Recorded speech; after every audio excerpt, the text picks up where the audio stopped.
And Madam Chair, I am recording. Okay, thank you. All right, it is 9 o'clock. I am going to go ahead and call the meeting to order. This is the November the 13th, Friday the 13th, board meeting of the Houston Forensic Science Center. Welcome, everyone. Just a couple of reminders for our video conferencing here. There may be a delay in the audio. So after you ask a question or make a comment, give a couple seconds for folks to remember to unmute and speak, and then that'll make your video pop up so we can see and be able to record everything. After each presentation, the speakers will make sure that all board members have an opportunity to ask questions, and don't forget the raise your hand function too. I'll be trying to monitor the chat along with our secretary, and so that we can make sure everyone has the opportunity to ask questions or to make comments. Let's see, I think that is it. If we do lose a board member for any reason, I will be interrupting the speakers, so speakers be aware. I'll try to pick a quick point, and if I do interrupt you, I do apologize in advance. But I do need to make a statement for the record to ensure that the virtual meeting there's virtual meeting compliance throughout this entire meeting. Let's see. Alrighty. We will have today voice and roll call votes. So this type of voting will be, I will let you know what we're going to do as we move forward with that. So just want to make sure all of those reminders. So Madam Secretary, could you please call the roll for us? And this will be a roll call vote, everyone. Yes, Madam Chair. Chairwoman Mitchell. Present. Vice Chair Lynchke. Vice Chair Lynchke.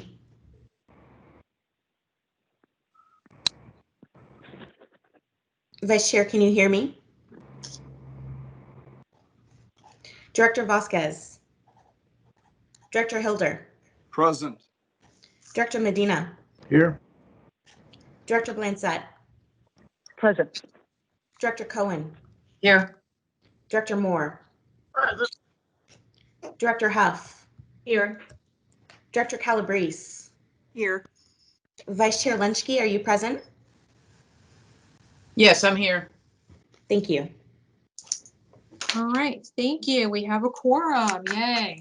Okay, the HFSC board meeting today is being conducted by video conference. This meeting is being held in compliance with Governor Abbott's suspension of certain provisions of the Texas Open Meetings Act in response to the COVID-19 public health emergency. The board is mindful of the health and safety of its members, staff, presenters, and the public. So we are utilizing video conferencing today in an effort to help slow the spread of COVID-19. I will move on to agenda item number 3, which is the public comment. We are providing 2 ways for the public to comment during this meeting in accordance with the governor's directive. First, the board meeting notice provided an email address for members of the public to send requests to speak during this public comment period. Those requests had to be sent to us by Thursday, November the 12th at 9 a.m. Madam Secretary, did we receive any requests for comments by email? No, Madam Chair, we did not receive any requests for public comment via email. Okay, thank you. To make sure that we're giving the public every opportunity to participate in this meeting, I will also open the floor now to provide time for anyone from the public who has joined this video conference and did not sign up in advance. If there is anyone who would like to speak at this time, please unmute yourself now and state your name. Each member of the public will have 3 minutes to speak. Madam Secretary, is there anyone on the call that you know of that from the public who would like to speak at this time? No, Madam Chair, it does not appear that we have any members of the public who joined this meeting to speak today. Okay, I'm going to go ahead and leave the public comment open for just a few more minutes, just in case someone pops in, and then I will close it after the next couple agenda items. Okay, we're going to move on to our next agenda item. This is item number 4, which is the minutes from the October 9th board meeting. This will be a, let's see, this one's going to be a voice vote. Let's see. Alrighty, for the minutes. Will everyone please take a second to review the minutes if you haven't already done so. And then I will I'll entertain a motion to approve.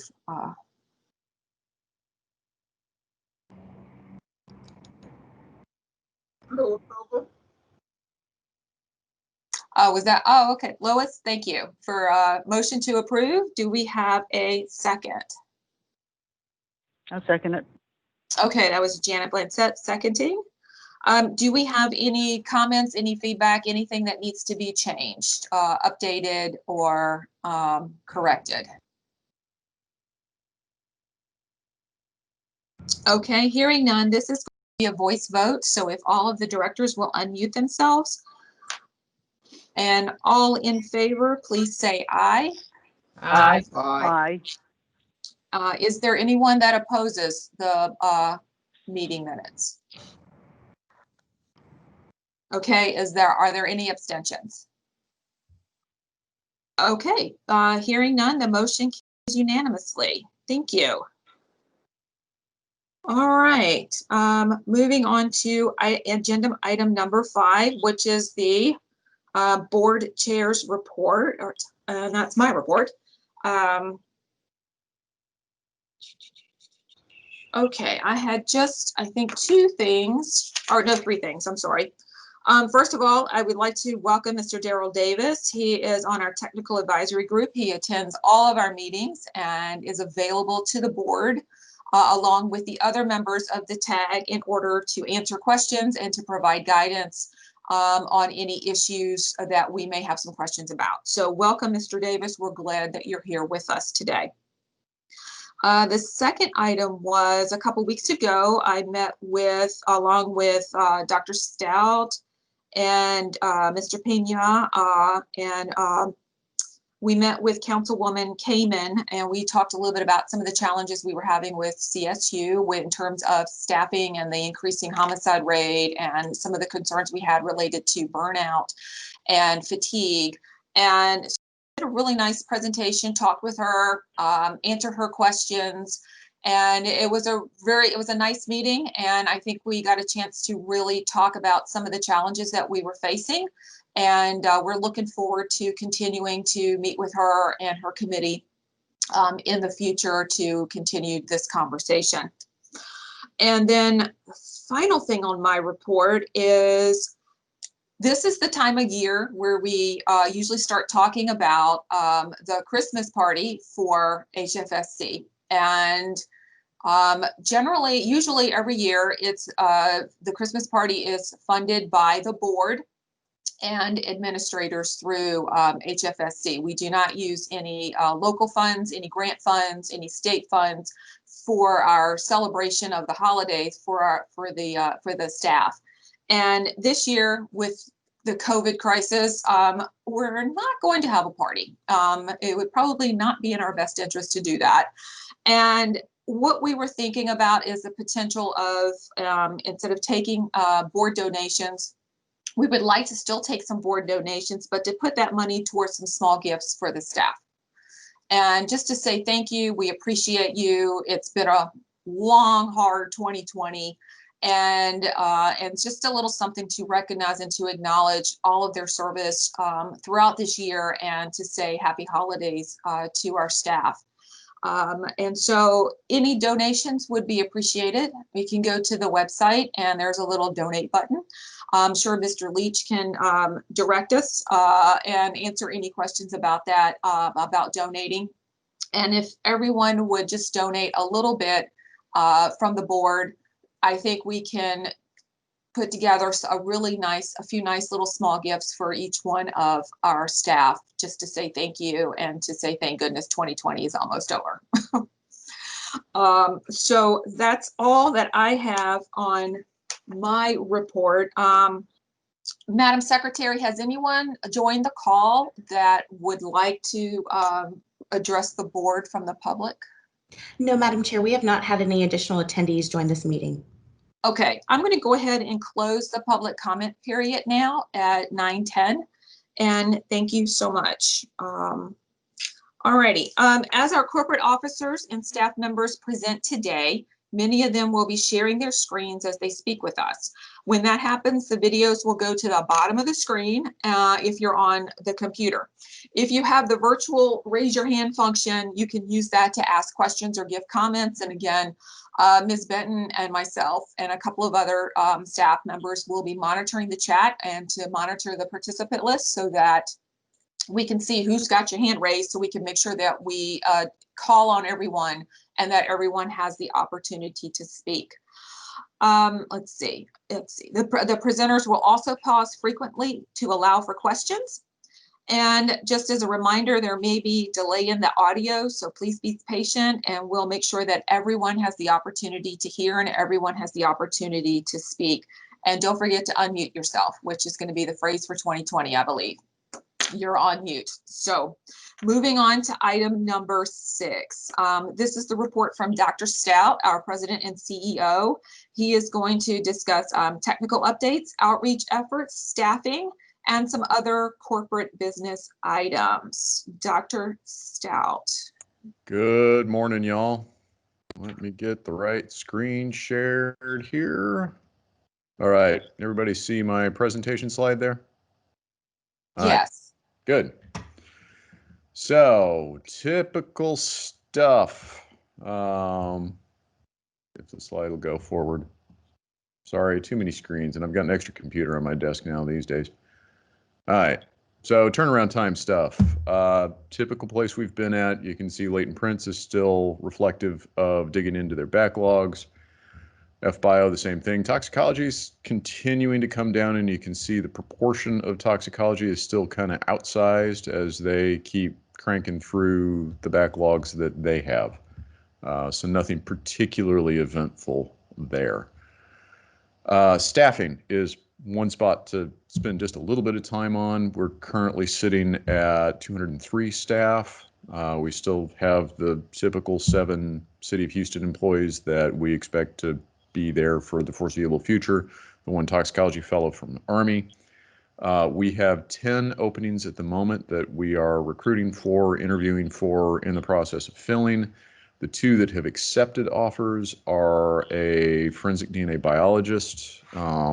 Excited about that one. She's one that has some StarMix experience.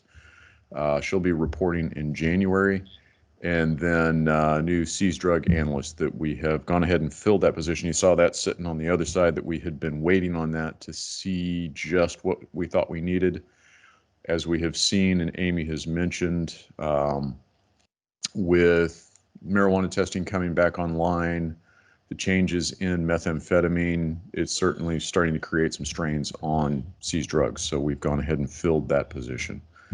Trying to remember what I mentioned last time of which ones we've had some promotions and things like that. But we had a latent print supervisor that has been promoted to the technical lead. Remember, Becky Green moved from that tech lead position to the manager of latent prints. Now we've filled that tech lead position.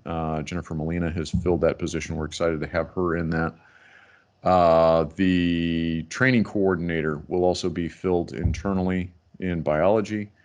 And I think you've seen, as we have gotten more stuff done through the laboratory and through analysts, that's creating a huge load in CODIS.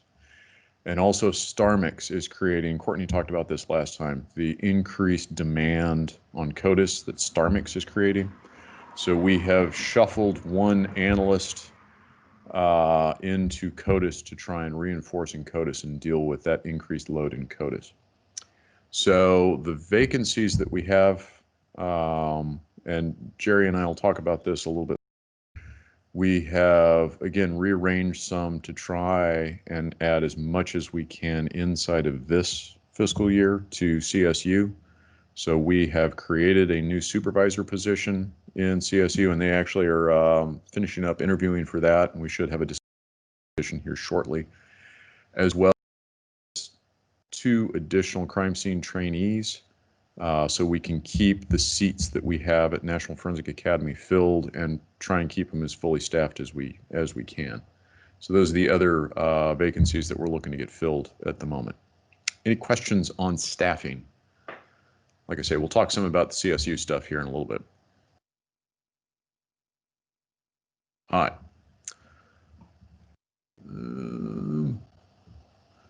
So certifications was a busy month on certifications. Brent Larson has a new certification in multimedia. Really pleased with that one. Remember, multimedia and all of the stuff that we do in there is an ongoing arms race. There are new devices coming out all the time, softwares. It is very dynamic, and the biggest credential that those folks have are these certifications in particular pieces of software, particular areas. So there's a constant certification game there. We had 4 new CSIs achieve certification in International Association for Identification this last month. So we're excited about that. I think we've got a number more that will be sitting for the exam here in the coming month. So making good progress on certifications in crime scene. One definitely to point out, special award for Derek Sanders, who's in our seized drug section. Derek has been one that is integral in the hemp marijuana testing. This is the James Allen-Zotter Award in the Southwestern Association of Forensic Sciences. Awarded this for his dedication and contribution in forensic sciences. So this is kind of a standout award. Needed to recognize Derek for this one. Derek has done a marvelous job of stuff, so thank you, Derek. Outreach stuff. Our chairwoman already mentioned about the discussion we had with Councilmember Kamen. It was a good discussion. Hopefully we're making a little progress there. I expect to be back with public safety after the first of the calendar year. We had a news conference with the release of a study that Dr. DeYoung Lee, myself, a former supervisor in toxicology, and Carissa Rogers, who's one of our analysts in toxicology, published in Journal of Analytical Toxicology. Basically, demographics of impaired driving in Houston, drunk drivers, look like me, middle-aged male. But what we're seeing is this shift of if you're a younger driver, you're more likely to be drugged. And that is a shift that we're seeing happening. So we got a little bit of press on that. Unfortunately, these days, press attention on anything for everything going on. I did a presentation about emergency preparedness because we know nothing about emergency preparedness, nor have done anything around emergency preparedness in the last year. Did that for the Bodie 2020 conference. Had a lot of good questions there. They had about, I think about 600 attendees of that talk, so it was really well received. I did a presentation at HPD Citizens Academy. It was a little strange. It's the first in-person presentation I've done in a long time. It was a little weird. And then we did a presentation on accreditation standards and blind quality control with Erica Zemak, quality director, Lynn Garcia, who is general counsel for TFSC, and Mark Stolaraw, who is at National Institute for Standards and Technology, very heavily involved with OSAC, at the Center for American and International Law, and that was pretty well received. Still on the wrong screen there. There we go. Staff have done a lot. I'm not going to read through everything. You can look at it in the report, but staff have been very busy doing lots of presentations in lots of places. The other in-person presentation, I think in a long time, was Tracy and Adam were at the other day that week for the HPD Citizens Academy. So, a little update on the vehicle exam building. Come on, go forward. There we go. Construction completion was targeted for today. Largely, it is complete. They went through a punch list walkthrough yesterday. There are some punch list items, so there's some things that still need to get completed, but air conditioning's in, air conditioning commissioning will be happening. The overhead doors are in. They've got the larger cut through done.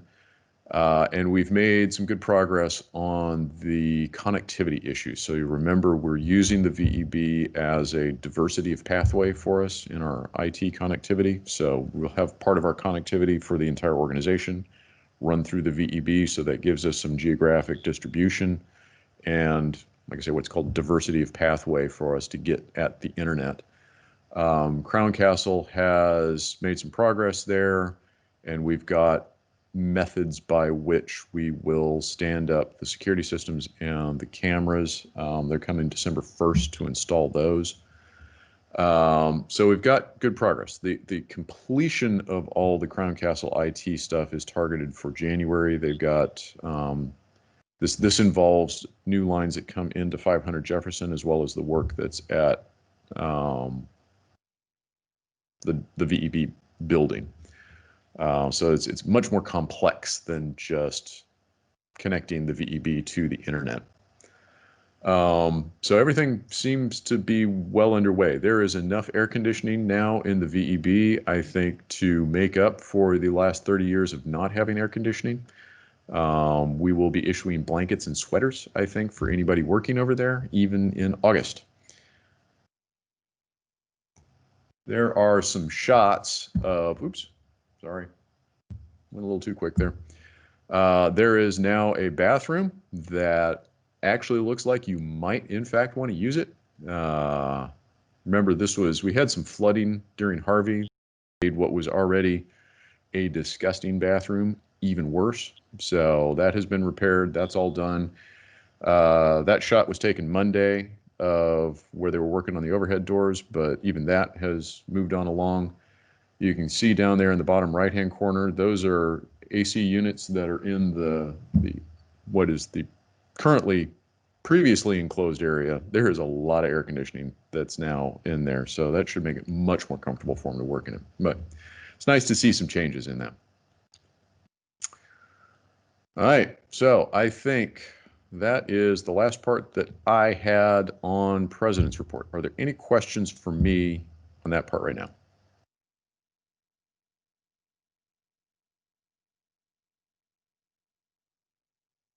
I just want to say congratulations to Mr. Sanders on his award, and to everyone who's achieved certification. That is really, I mean, that's really important for, professional development, and just, it's just great. It shows the commitment to the field and the profession. So congratulations to everyone.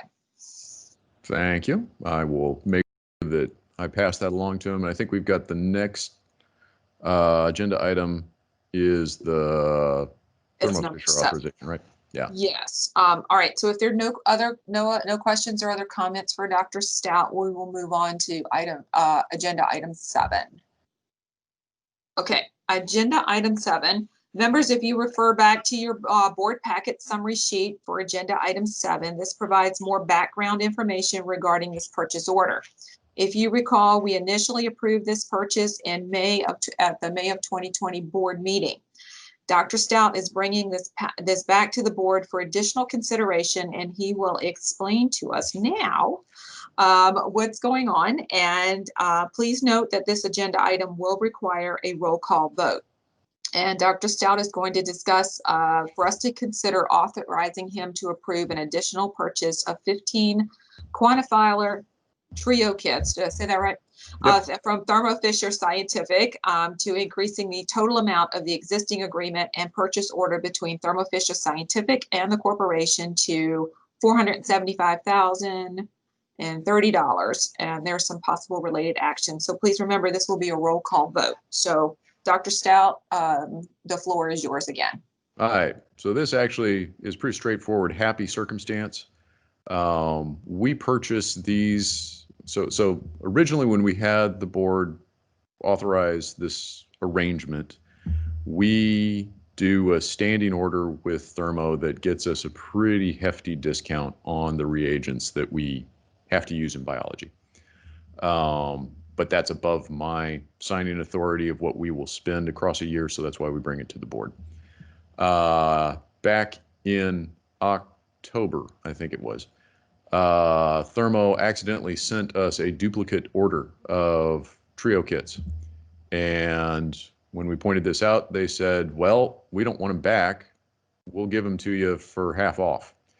So basically, that's terrific. It adds a little cost to the overall agreement, but we get reagents that we would have to purchase anyways for an even deeper discount than what was previously discounted. So this is just to square up the fact that at the end of the year, we will be a little longer of the targeted dollar amount. And again, because it's above my signing authority, I need to bring this to you to make sure that you're aware and that you approve. Any questions I can answer?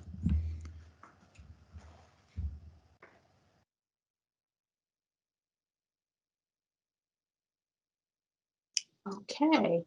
So at this time, we must take a roll call vote on this agenda item. Do we have a motion to approve the additional purchase of the 15 quantifiler trio kits from Thermo Fisher Scientific, bringing the total expenditure up to $475,030? So moved. Okay, Director Cohen moved, made the motion. Second.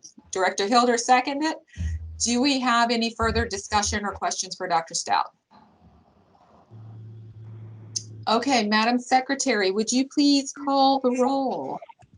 Yes, ma'am. Chairwoman Mitchell, I approve. Vice Chair Lunchke, I approve. Director Vasquez, Director Hilder, Approve. Director Medina, Approve. Director Blanchett, Approve. Director Cohen, Approve. Director Moore, Director Huff. Approve. Okay, great. The motion passes unanimously. Dr. Stout, you're now authorized. All right, thank you so much. Now we're going to move on to agenda item number 8, which is our monthly operations report from Dr. Amy Castillo, who is our Vice President and Chief Operating Officer. She will discuss the operations and a review of turnaround times and backlogs. Good morning, Dr. Castillo. Good morning, everybody. Can you see my screen okay? Yes. Okay, perfect. Okay, so this month I'm not going to spend a ton of time on this slide because we're actually going to go through all of the sections and how they're doing right now. But I will tell you, October has been a rough month. I think it's been for several reasons, but I really think what we're also seeing is we've now been in this situation for 7 months of having, in most sections, 50% capacity on site at any given time. And I'm going to tell you what I've seen in the past 7 months is our analysts give superhuman effort to keep everything where it's at during these 7 months. And so what we're really trying to work through right now is we've been talking a lot about what to do for the rest of this year and when it's the right time to make any changes. What we have decided is, given what we're seeing with the COVID cases going back up in the wrong direction and the holidays, is that it's not the time to do anything until we get into the new year. What we are doing is issuing a survey this month to the staff. We're using the same company we do for the employee engagement surveys to really understand where they're at. And it's going to address a few things: how we responded and how they thought we responded. It's going to address where they're at and what they feel like they need to be able to come back on site more regularly, and also what they need if they had to continue working remotely. And so I think that information is going to be really important come the beginning of the year as we decide where we have to make some changes. The 3 sections I would say that right now are most impacted by this are seized drugs. We've mentioned they have a few things going on, but there also are one of 2 sections who really can't do the casework from home. And so when they're at 50% on site, they're really at 50% capacity. And we've been very fortunate that requests have been down by 50%. I'll talk a little bit more about that on their slide, but it's just kind of one of those, how long can you stay in that mode? So they're definitely an area at the beginning of the year that we'll be looking at. The other is client services and case management, and then firearms. Those are our 3 sections that I would say right now are the most impacted, and I'm going to say the most exhausted by the last 7 months. And so we'll keep an eye on that. We're clearly going to continue to keep an eye on it in the next couple months, But like I said, we had a lot of conversation with the sections among the executive team, just making sure we understand that we wouldn't gain anything right now by trying to bring staff back in the current environment. And that's why we're going to wait until January to then try to plan for any changes that we would make. So for this month, I'm going to go through, we're at the end of the first schedule that I made for operations report highlights. So I'm going to talk about kind of what I have tentatively scheduled for the next few months to talk about. And then, like I said, we're going to go through the sections so I can tell y'all where each one of them is at right now. So, of course, we're in November right now. What I'm planning for December is a more detailed Seas Drugs update. You'll see when we get to their slide, they have a lot going on right now. And then in January, we'll give an update on all of our backlogs in more detail and also have a staff presentation from Firearms.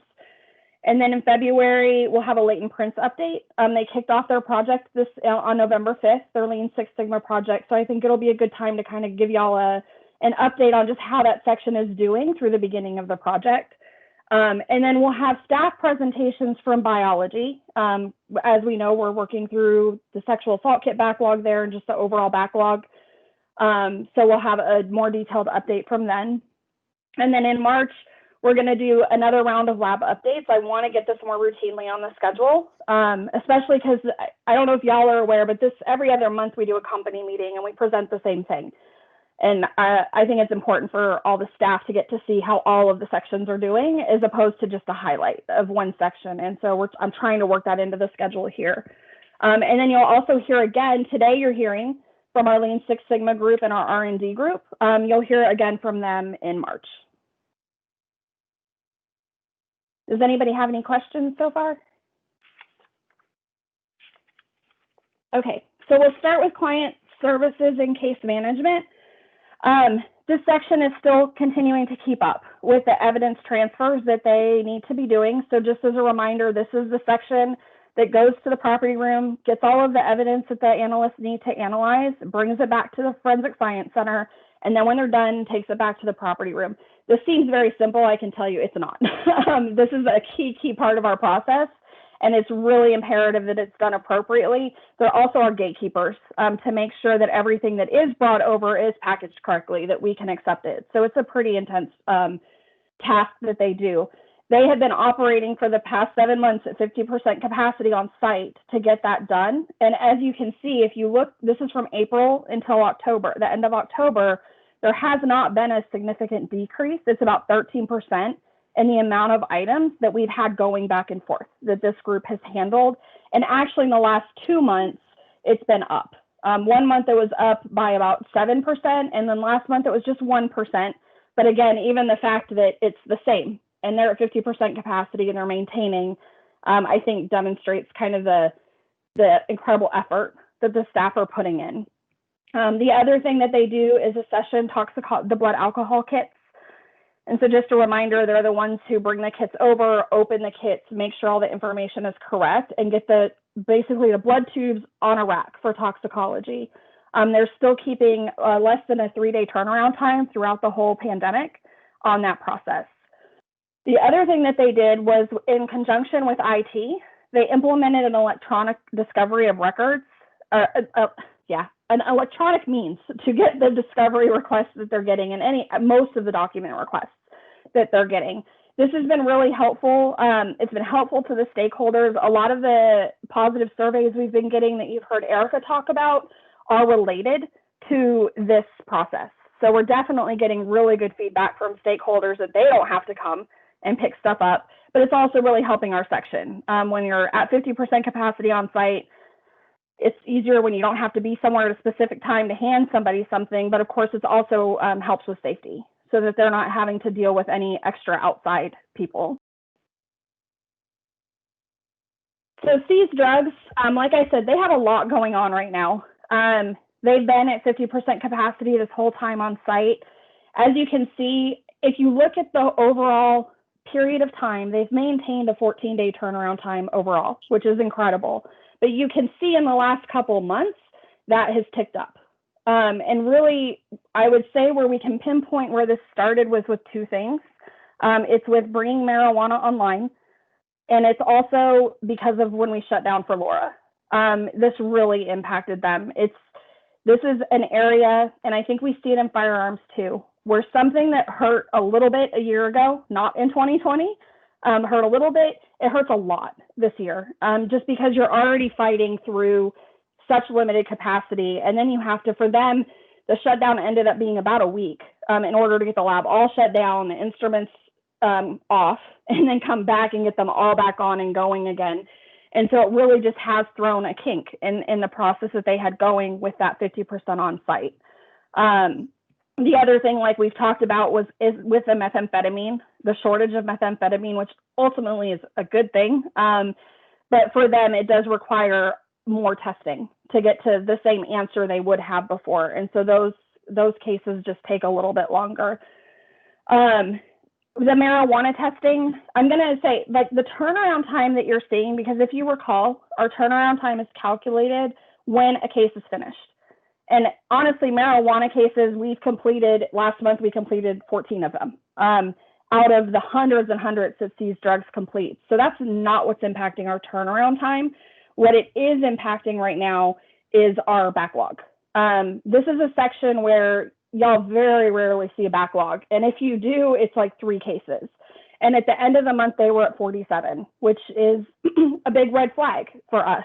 But what we can do in our system is they've tagged the marijuana cases. And so when you just look at what's going on with those marijuana cases, 39 of the 47 cases were those. And just a reminder, when I say the marijuana cases, this is the new process that they're doing, where they have to run a semi-quantitative test to determine if it's above or below 1% THC. And so it's different than the normal testing that they did that took 30 minutes. This does not take 30 minutes.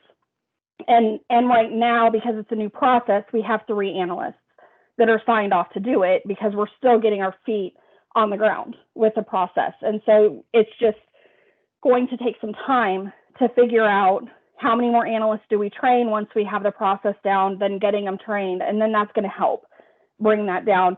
Also, what's going to help is, we're still just 2 months into this. And so I can imagine, and from talking to James, the manager, that even without additional people doing the testing, we're going to get better at this.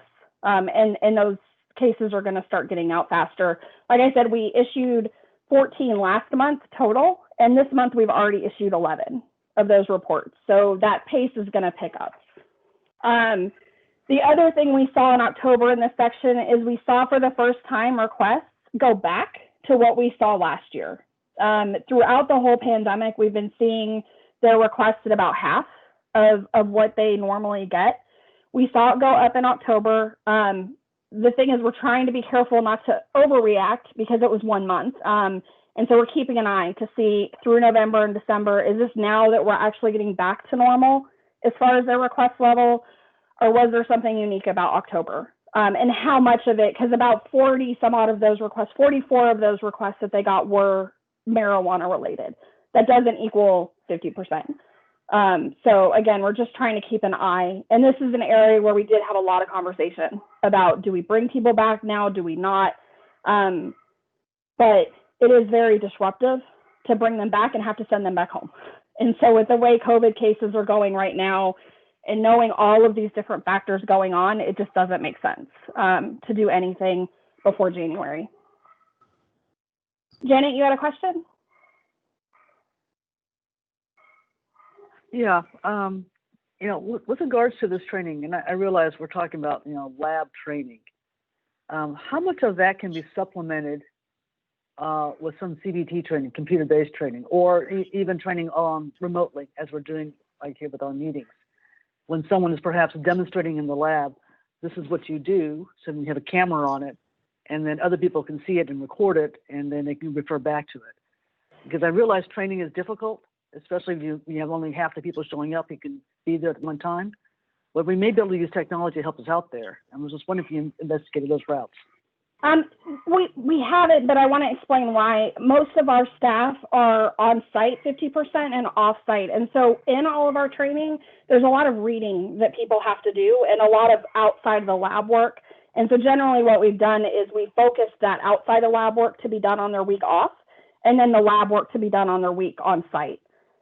Mm. And so for this, our challenge right now is really making sure we understand the new process, because with the two analysts that are really building it, one of them being Derek that's doing this, before we start bringing other people in, because they're still working out. Like the first month, we were issuing reports of testing that had been done prior and putting it together. And there was a lot of just discussions and questions of how to make sure we do this the best way. And it's hard to train somebody at the same time you're doing that. And so that's really the delay in starting the Okay. training, is that. But we definitely are trying to, and we could utilize those things you're talking about for sure if we get there.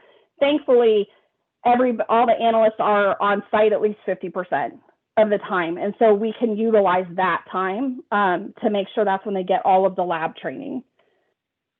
Okay.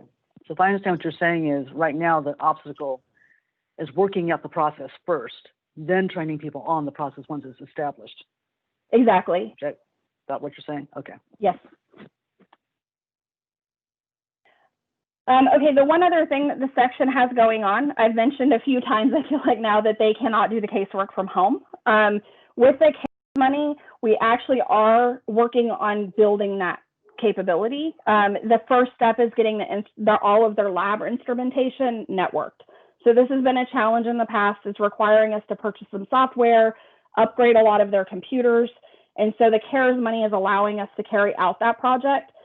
That being said, another reason why you're probably in the next few months going to see these numbers stay the same is requires lab capacity to do that, because you're going to be shutting down instruments, upgrading the computers, bringing the instrument back up, and doing a verification. It's not as intense as the move was, but it definitely is going to bring instruments offline, not all at one time, but here and there. And so we do expect that to reduce capacity a little bit in the next couple months. You know, even though we know we're already struggling with a lot of things, there's a few reasons why it's important we do that now. One is we have to spend the money by the end of the year. It is directly related to the fact that they can't work from home right now, or they can't do casework from home right now. And so it's kind of a rip the Band-Aid off, just deal with the extra challenge, so that if 2021 or 2021 is not better, we're making progress in them being able to actually do the casework from home. Because as much as I'd love to think next year is just going to be smooth sailing compared to this year, I'm just not sure that that's going to be the case. So I think it's important that we spend the time doing this in the section. Any other questions about seized drugs? Okay. So in blood alcohol and toxicology, you heard from Dr. Lee a couple months ago on their 3-year plan. They are on track with that 3-year plan right now. There's been a couple internal things that have been tweaked because of training and whatnot, but they're on track. You will see though, and this is what we expect to happen, they are working on their blood alcohol backlog. They started training their 5 new analysts. And so the amount of blood alcohol work before they started that was incredible. You were seeing, 700 cases go out the door in a month. Right now, the current blood alcohol analysts are working on the backlog and also training these new analysts. And so we're still making the right progress on the backlog, but you're not going to continue to see that steep curve. But we are on target to have it eliminated by April. As we eliminate it, what you're going to see, I view it as a mountain almost, because you're going to see that blood alcohol go down, and you're going to see the toxicology screening backlog go up temporarily, because about 30% of our blood alcohol cases lead to a screening request. And we're still in the process of training, though, but once the blood, let me back up. Once the blood alcohol analysts finish training our new blood alcohol analysts, they need to then be, our old analysts need to be trained in the screening. And so it's a progressive approach to getting everybody where they need to be and cross-trained. So you're going to see a little bit of a lag, and when that screening backlog starts going back down. So that's why in this graph, these lines are going to kind of swap, where you see the blood alcohol go down, the screening go up, and then we'll start seeing the screening go back down.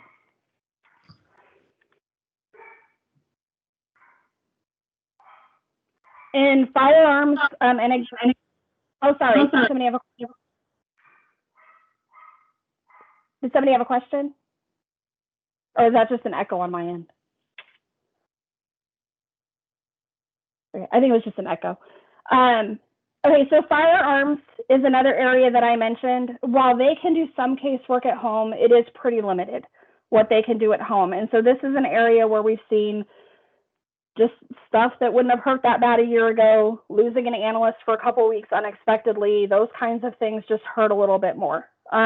What we have seen over the past couple months is their turnaround time go up. Right now, you can see it's at 64 days in September and 61 in October. They have been generally, though, keeping up with what's coming in the door.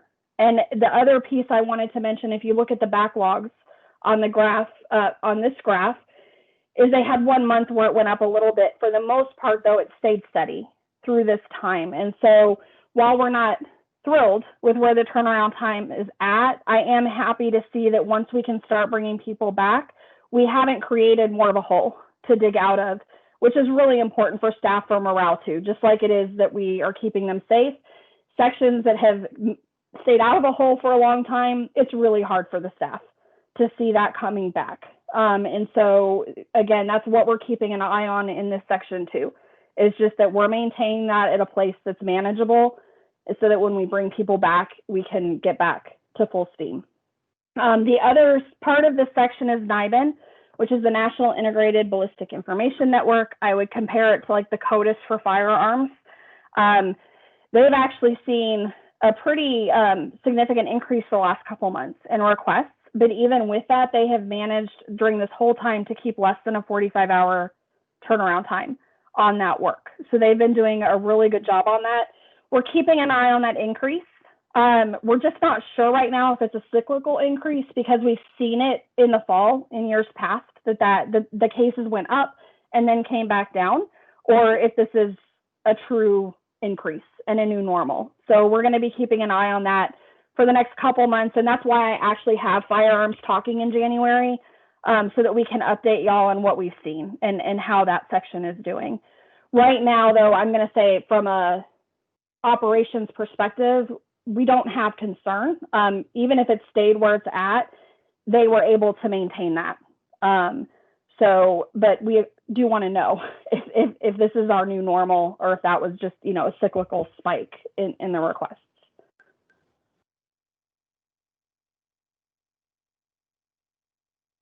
Okay, in forensic biology, since we've put out our backlog reduction plan, this is the first, well, it's been 3 months, so I shouldn't be like the first month, but it is the first month we did not hit our target on where we wanted the backlog to be at the end of the month. We wanted it to be at 940, and we ended up at 962. Our biggest challenge really in this is that in September and October, if you this graph, you can see we got more requests than what we anticipated in our plan. We anticipated about 75 requests a month, taking into account outsourcing, right? Because all of our are going to vendor labs. So this was other DNA requests. But you can see in September, it was quite high, and it was also higher in October. And so that's actually what our biggest challenge is right now, is understanding is that what we're going to be dealing with. When we came up with that anticipated number, it was hard to figure out what to look at, because you don't want to go back too far, because then is that reflective of what you're dealing with? But we're also in the time of dealing with COVID and potentially dealing with coming out of COVID. And what does that look like? And so Courtney and I are working really hard on making sure we understand this in the next month and then adjusting the timeline accordingly. If it looks like in November, we're seeing the same thing. Because if you look at the first graph, you can see this is what we projected we would be completing.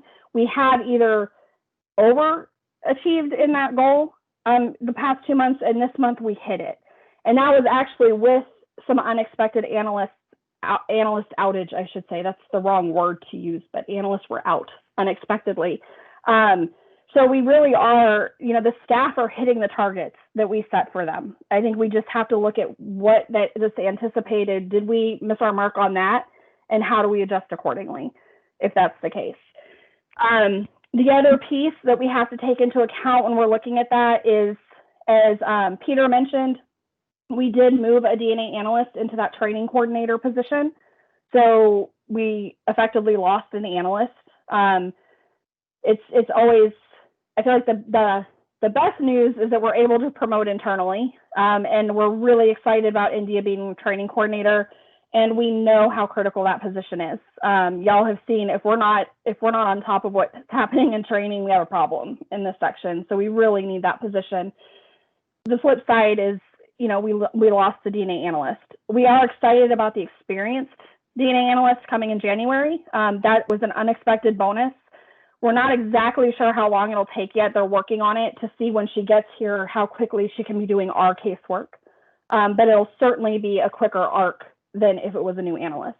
So we're hoping that kind of balances out losing the India to being the training coordinator. For the kits themselves, because the backlog I was talking about on the previous slide is our overall backlog, so all crime types. This is just focusing on kits. I do want to point out one piece of good news. Even though we didn't hit our overall backlog target, we did clear 63 kits from our in-house backlog last month. So we did make progress on that in-house backlog.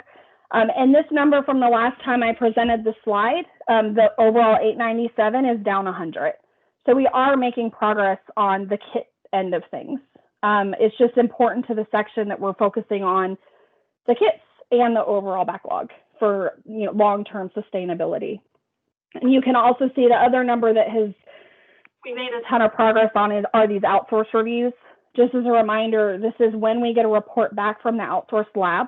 That report goes to the investigators, but in order for any of that data to get put into CODIS, one of our DNA analysts has to review it, and then it'll go into CODIS. And so that's what the outsource reviews are.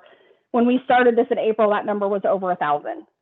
So they have made a large amount of progress on that, and have really set us up to be in a better position with the reports that are starting to come back in again from the outsourced labs to not have that build back up, for those to be done within 30 days of being assigned.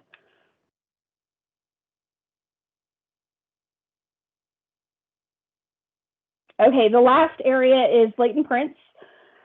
So the graphs you're seeing here are actually for latent print processing, not latent print comparison. We typically end up talking about latent print comparison, which is the part where our examiners are taking the prints and comparing them to each other, or deciding if they're good enough to go into a database.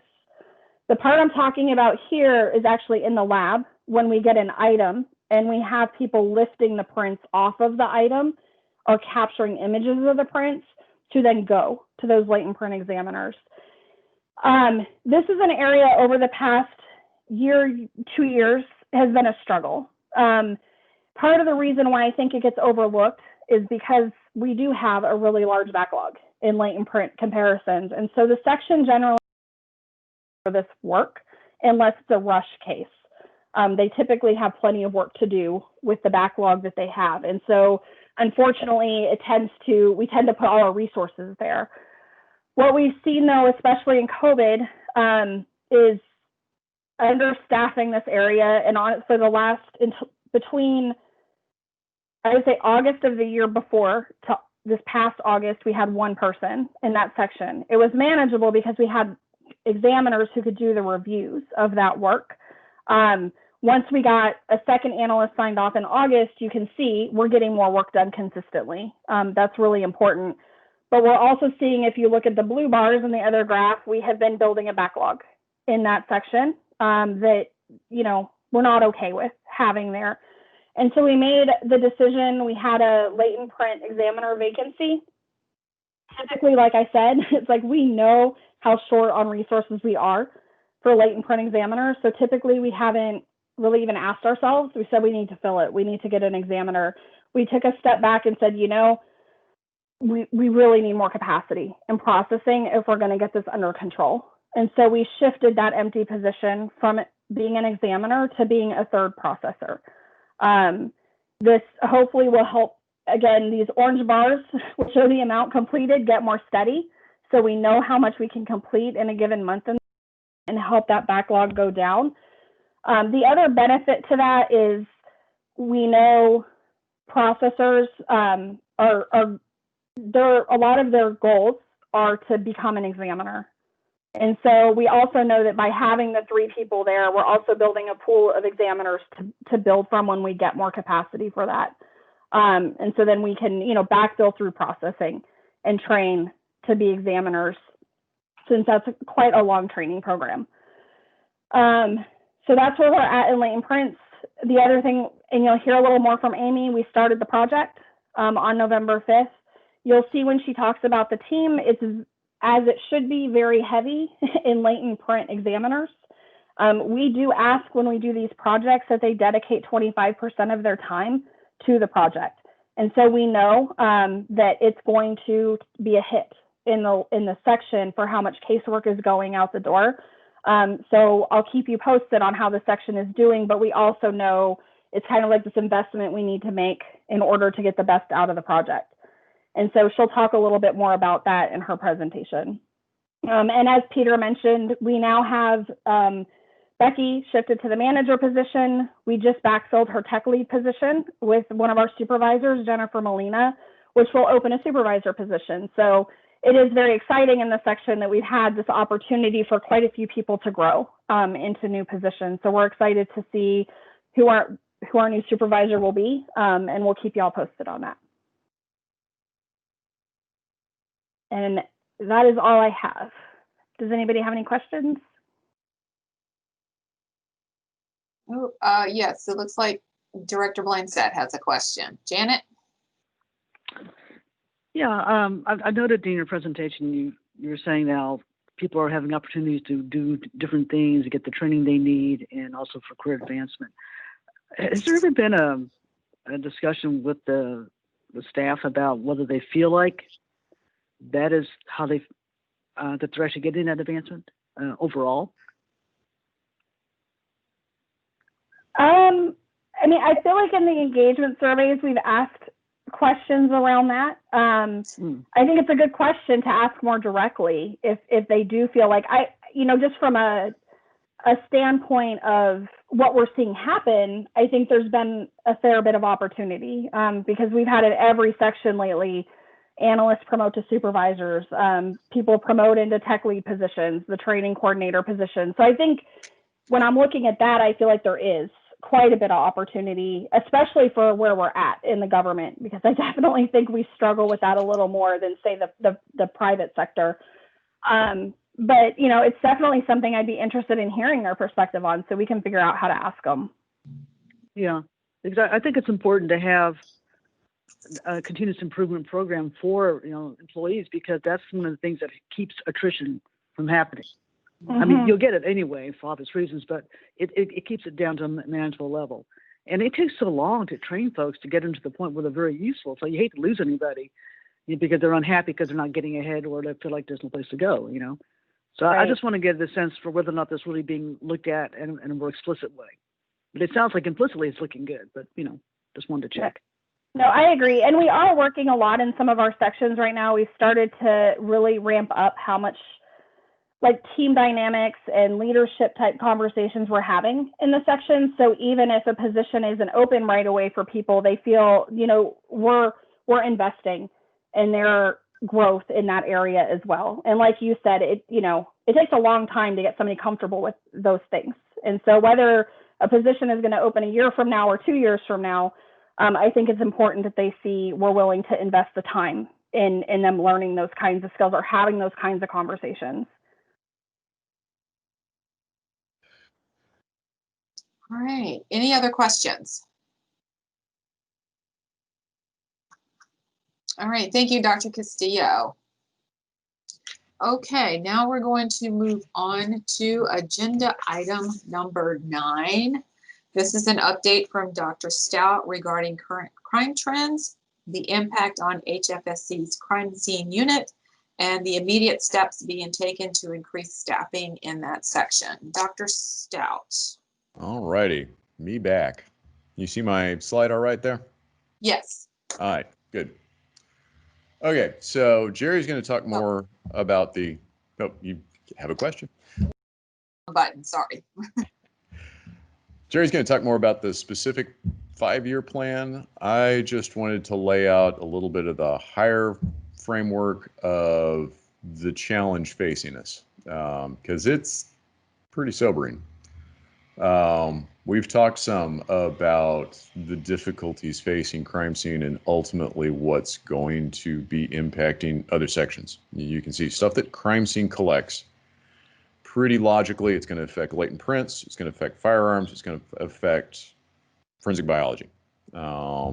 It's not going to affect toxicology as much. That's other things that have already affected that. Multimedia certainly is something that's affected by crime scene. So it has and will have impacts on a lot of the other aspects of the lab. So I think you've all seen this in the media. Homicide rate has gone up a lot. It is the highest it's been in at least a decade in Houston. October was awful. It was double basically what we had last October. So far, November is promising to be that and maybe more. Last week was it even last week? Was that this week? I can't keep it straight. It's been pretty brutal on the group. It was both last week and this week, Peter. It was just last weekend, wasn't it? Man. And the weekend before that and the weekend. Yep. It's been rough. And I think, still to emphasize, we're making homicides, child deaths, officer-involved shootings. That's the major part of what we make. We make very, very, very few aggravated assaults, which just isn't right. These are crimes that fundamentally alter people's lives, and we are unable to make the vast majority of this. This is not simply a Houston issue. This is what we've been looking at in the 10 largest cities in the U.S. We actually have the 4th highest increase of any of those cities. This is a pretty sobering thing for us as a nation, but certainly Houston sitting there at 43% increase in homicides this year is a sobering thing. And you got to keep in mind, we have 22 crime scene investigators.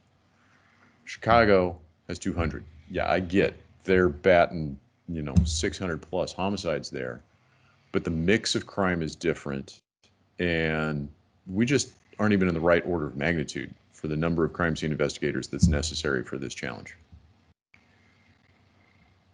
We talk a lot about the homicides, but everything else that crime scene does, the vehicles, the other scenes, all of that stuff has gone up a lot as well. You can see we just compare Octobers from 2018, 2019 to 2020. Everything else has gone up, which really this is representative of HPD investigators understanding the value that certified, accredited, trained, professionalized crime scene brings to their investigations. This is a good thing. Those bars should go up a whole lot more if we have enough people to do it. If you look at, just for perspective, across 2018, 2019, 2020, those total calls, it was about May of 2019 where you started seeing this start to go up and not come back down. So COVID hadn't helped anybody out. It's making people bonkers, but this started before COVID. So I don't think it is something that you can merely pass off as once COVID passes, this is going to pass. I think this is a new normal for the foreseeable future, beyond just simply the increases in population in Houston. So somehow we have got to figure out how to address this most acutely in CSU, because it's frying our people.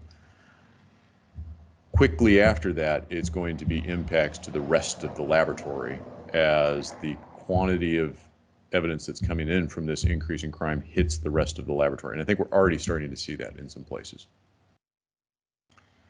And just to reemphasize, here in our meeting where we can get this on the record, we make 1% or less of aggravated assaults.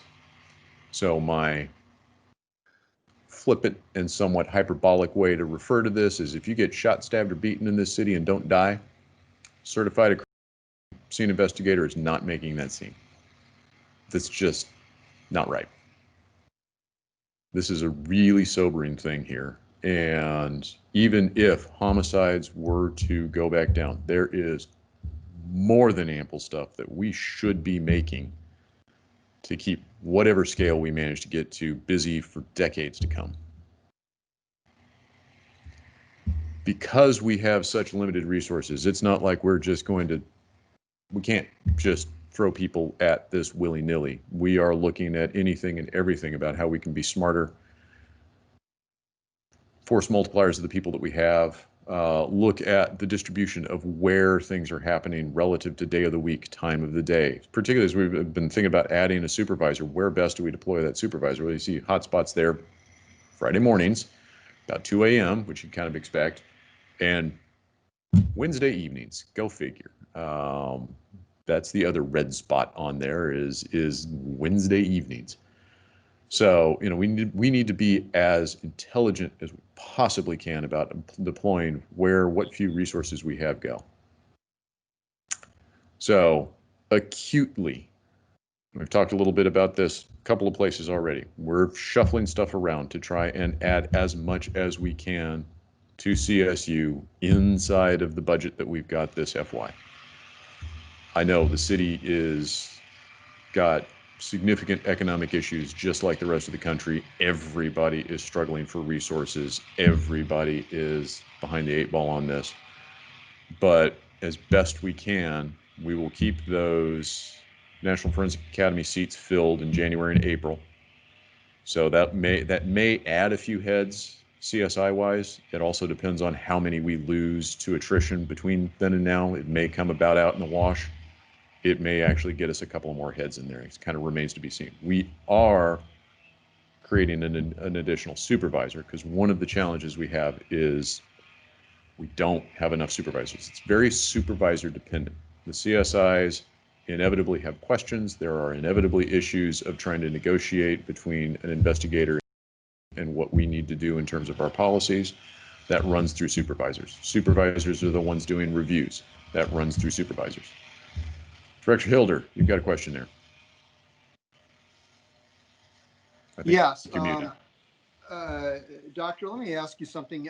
Just the other day, I read in the paper that there had been a homicide right on Montrose Boulevard near Richmond. And I noticed in the caption of the paper, if I read it correctly, that the Harris County forensic examiners were on scene. So in light of the last several months and being further stretched for resources, can you just give us an update as to what constitutes which department goes where, when, and how that occurs? Yep. So something else you have to keep in mind, we have a tiny CSU, so does Sheriff's Office. I think they've got 17 that also double as their latent print examiners, so it's not like they've got spare capacity. What you're seeing at a that, and you have to keep in mind, if you have a death or something that's going to go to the medical examiner inside of city limits, the body is the purview of the medical examiner. So that's why the Harris County IFS is there for the body. All of the evidence around the body, when it's in the city limits, comes to us. So you can think about it that they're going to collect the body.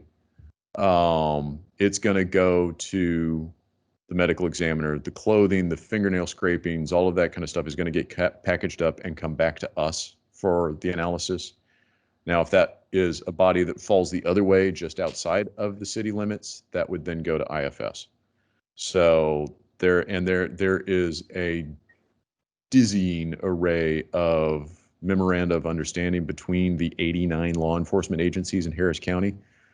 So there are places and pockets where there's an agreement between HPD and a Bel Air or someplace like that, where those cases would come to us. And I can't even keep track of that. And it was just getting pointed out to me that CSO now has 21 crime scene investigators. So, they're making progress.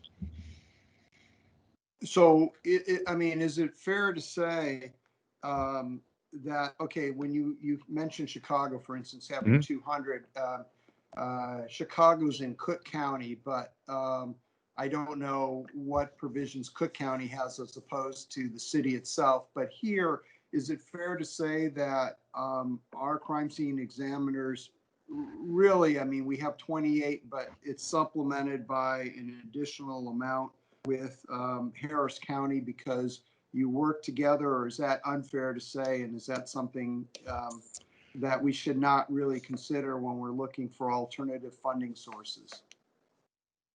Yeah, it's probably a little more complicated than that because what IFS is doing is very specific to the medical examiner. So for scenes that are in the city limits, there really isn't much overlap of those things that they're performing in the field. Okay. And then what CSO is doing is outside the city limits. Now, there's some places where there might be a little bit more overlap in, say, an officer-involved shooting, because HPD being the largest agency that is the best resource to deal with officer-involved shootings, we end up at, and there are multiple resources that will end up, say, at an officer-involved shooting that involves CSO, that kind of thing. So there's some places that what you're saying is more the case. Other places it's more complicated and nuanced than that. Okay. So what efforts are being made? I mean, look, I understand that 28 is bone thin for a city this size, and I would imagine that number has been stagnant for a while, and the city has grown. And for all of us driving around the city, there's these massive complexes, high rises, apartment buildings that are going up. And at some point, they're going to be filled with people. And of course, I think Harris County is the second largest growing county in the country. Mm-hmm. And so with the added population, there's got to be additional funding resources here that can be tapped. I know the city is stretched, but nonetheless, I mean, it's just not feasible to sustain this. 28 is it's already cut way to the bone. And obviously, with COVID, people will be down, people are stretched, people will get burned out. I mean, what provisions are made, whether it's by grant, whether it's by going to the legislature, or just to get additional people? Because I am quite concerned that there's just not enough resources in the CSI group. Yep. The idea of what we do around crime scene investigation, I mean, you've heard me rant about property management and consolidation around that. It's pretty tightly linked to crime scene because it's that front end of the collection and the management of that evidence. So I think you could see crime scene being a place where more partnership between city and county could be helpful. Obviously, both ends are just not even in the right order of magnitude of what needs to be there for a city and a county the scale of Harris County. I am at least a little encouraged that I am seeing more conversation at the national level around crime scene and property management than has been there in the last 20 years. Right now, it's all a lot of talking and not much doing, but you got to start someplace. Because right now, there is nothing grant-wise that's available for crime scene. There is nothing. So certainly there's some work to do there with federal legislators about any kind of federal funding that might be available at the state level. There's nothing at the state level. There has been a little bit of progress that in this last couple of years, because of some of the issues in crime scene around the state, T. Cole has stepped up the training requirements for law enforcement officers, so there's at least some acknowledgement of issues, but that acknowledgement does not extend far enough to include any funding yet. I am all ears. I mean, I am perfectly happy. Wind me up. I will go rant at anybody about it. Point me at somebody that's useful to go rant at, and I'm happy to. Well, let me let me just throw out one thing as you were making these comments that occurred to me.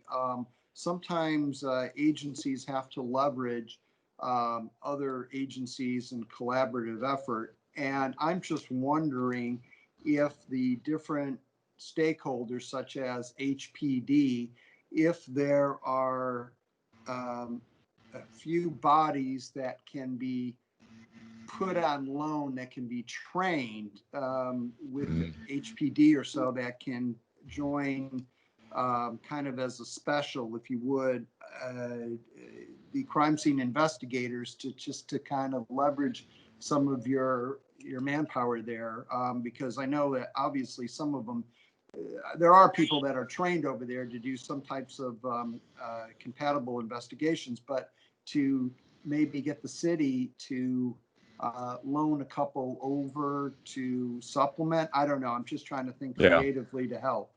I mean, I talk a lot with HPD. I am always all ears for anything. I will say, that's effectively where crime scene started with HFSC, was those legacy people that were trained, might be a generous word, in crime scene before we were accredited, before it was the press for certification. Those would be the same people that they would look at that might not be the most beneficial.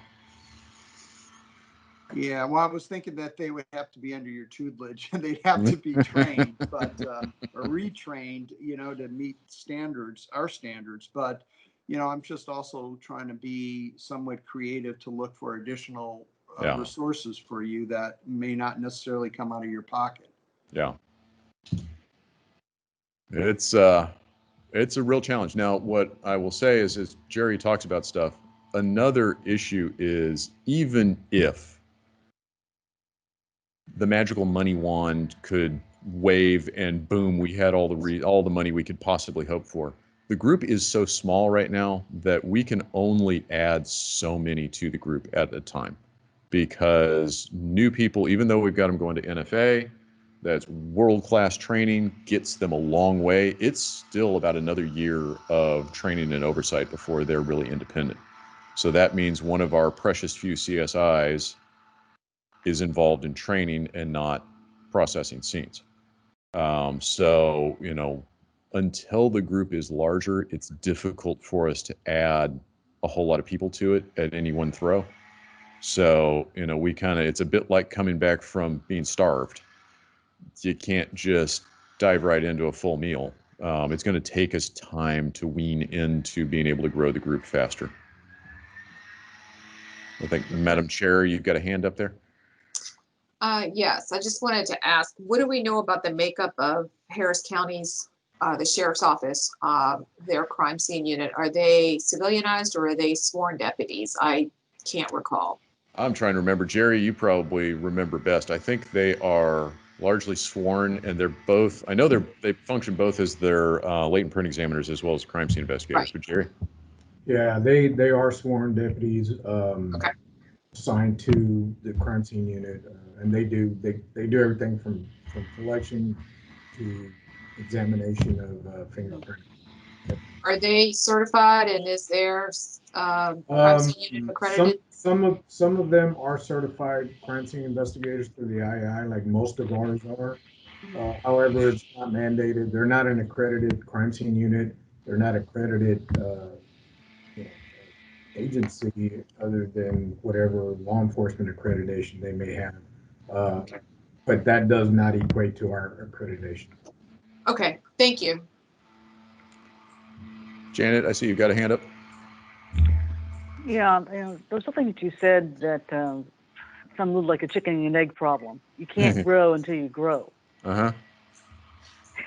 I think when you're saying growing, you're talking about having a sufficient number of supervisors to manage more people that are brought in. Is that what you Yeah. meant by that?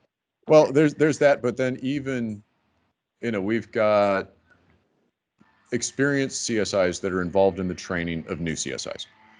So this is the same quandary we've had in every discipline. It takes experienced people to grow new experienced people. And you have to be really careful about how quickly you bring in new, because it uses some of your resources of those that are functioning, doing casework in order to grow new. I mean, you have to do it, but it is a balance. And the group is so small right now. I would love to add, and I get there's limited resources that are even potentially available, but we can only add so many. Right. So one of the things I was wondering about, when we start looking outside of our usual suspects for help in this area, we do have universities in the Houston area that have forensics. Could we ask any of the academics, of the professors in this area, to be supervisors, to do the training? There are very few academics that actually have the field experience. And then it would be, there are some really good faculty around. I know a lot of them, but they're faculty. They're not field, they're not practitioner. And to get them from where they're at to where they would be proficient in the field is about the same arc as getting somebody that's been through NFA proficient and effective in the field. And NFA is marvelous. It gives a marvelous grounding. It is training that is sought after all over the world. And the fact that Jerry and Domingo have managed to wrangle us 2 seats a class is somewhat miraculous right there. It gives a real heads up on somebody brand new. And crime scene is like so many other places. When we post a new grad, no experience required, we will get 400 resumes overnight. When we post for experienced, we will go weeks without getting us a resume. I mean, the experienced people are really, really difficult to find, which means we've got to grow our own. Okay. And you mean experienced in the field, not just in the academic area? Yeah, because it's, having been on the research side, having thought, I had, at RTI, I thought we had a pretty good grounding of what realities are in the labs. Yeah, there is a substantial gap between researcher and practitioner. The pressure cooker, full contact blood sport of the practitioner lab is pretty alien to the academic researcher. And it's not many of them survive it. Let's put it that way.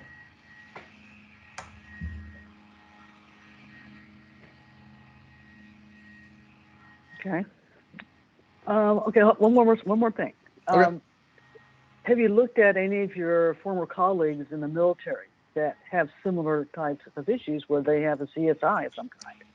Yep. And I am always looking, particularly military. I keep trying to find routes with the VA because I think and have thought for years that there should be a logical and successful reentry program to work with VA around for any number of forensic disciplines.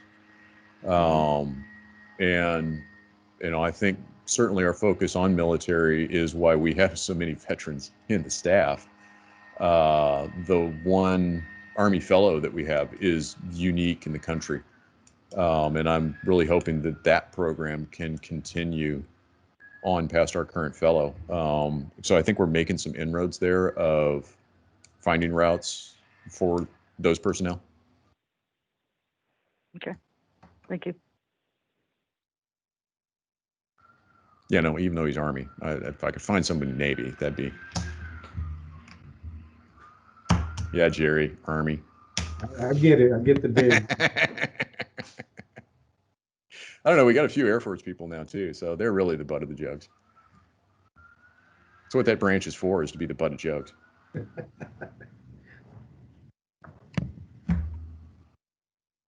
right, any other questions for me? Yeah, I'm worried about the group. And I know y'all get it. So we will keep trying to find solutions here, but I appreciate it. I think Jerry, you're up next, right? Yes, sir. Okay, all right, you're finished, Dr. Stout? If you want to let me rant more, I'm happy to rant more. But No, thank you. Thank you for that very sobering look at the data. Okay, now we're moving on to reports and presentations by our staff. Agenda item number 10 is our report from Mr. Jerry Pena, who's the Director of Crime Scene and the Digital Multimedia section. He is going to give his report and then talk about the 5-year plan to expand the crime scene unit. Mr. Pena, good morning. Good morning. You seen my screen? Yes, we've got it in presenter mode. Okay. Here we go again. Just 1 second here.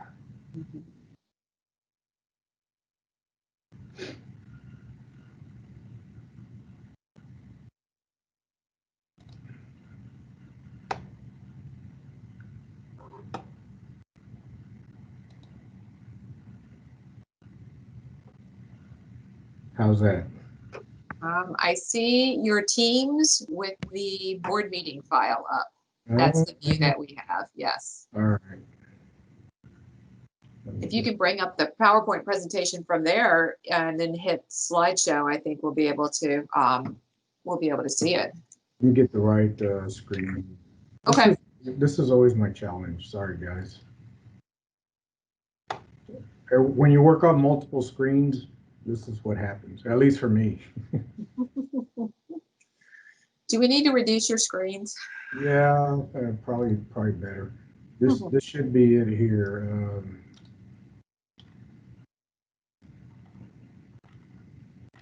Now I lost everything.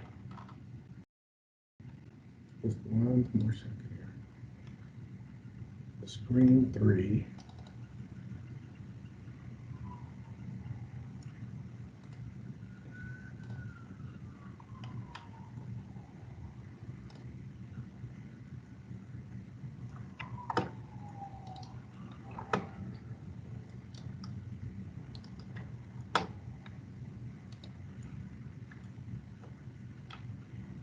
What are y'all seeing?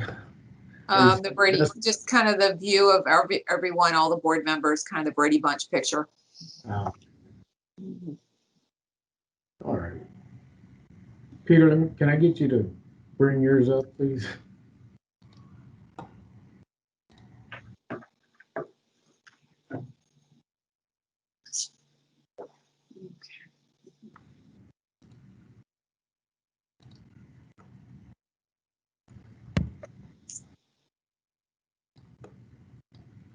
does that get you what you need there, Jerry?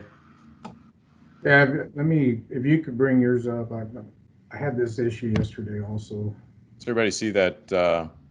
Yes. See that slide there, improving public safety 5-year plan? Yes. So Yes, we see that. So you may have to be the clicker for. I can be the clicker. Okay.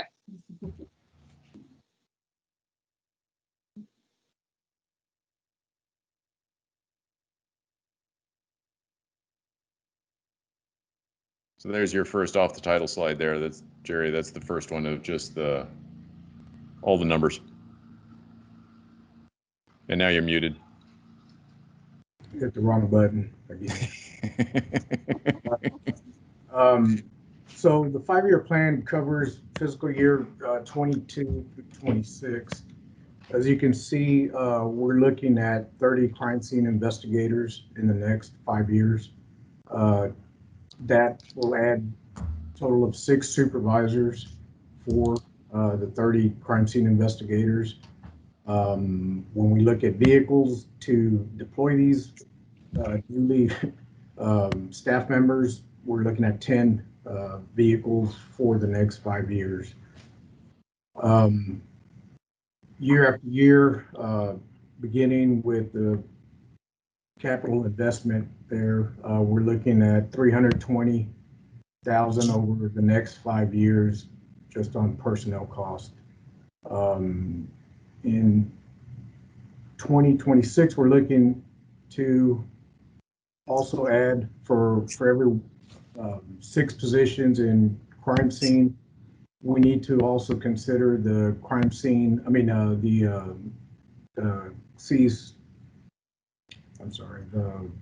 case management group, CSCM, case management group, because that puts a strain. That's more evidence going to the property room. That's more evidence that's being collected and more evidence from the morgue.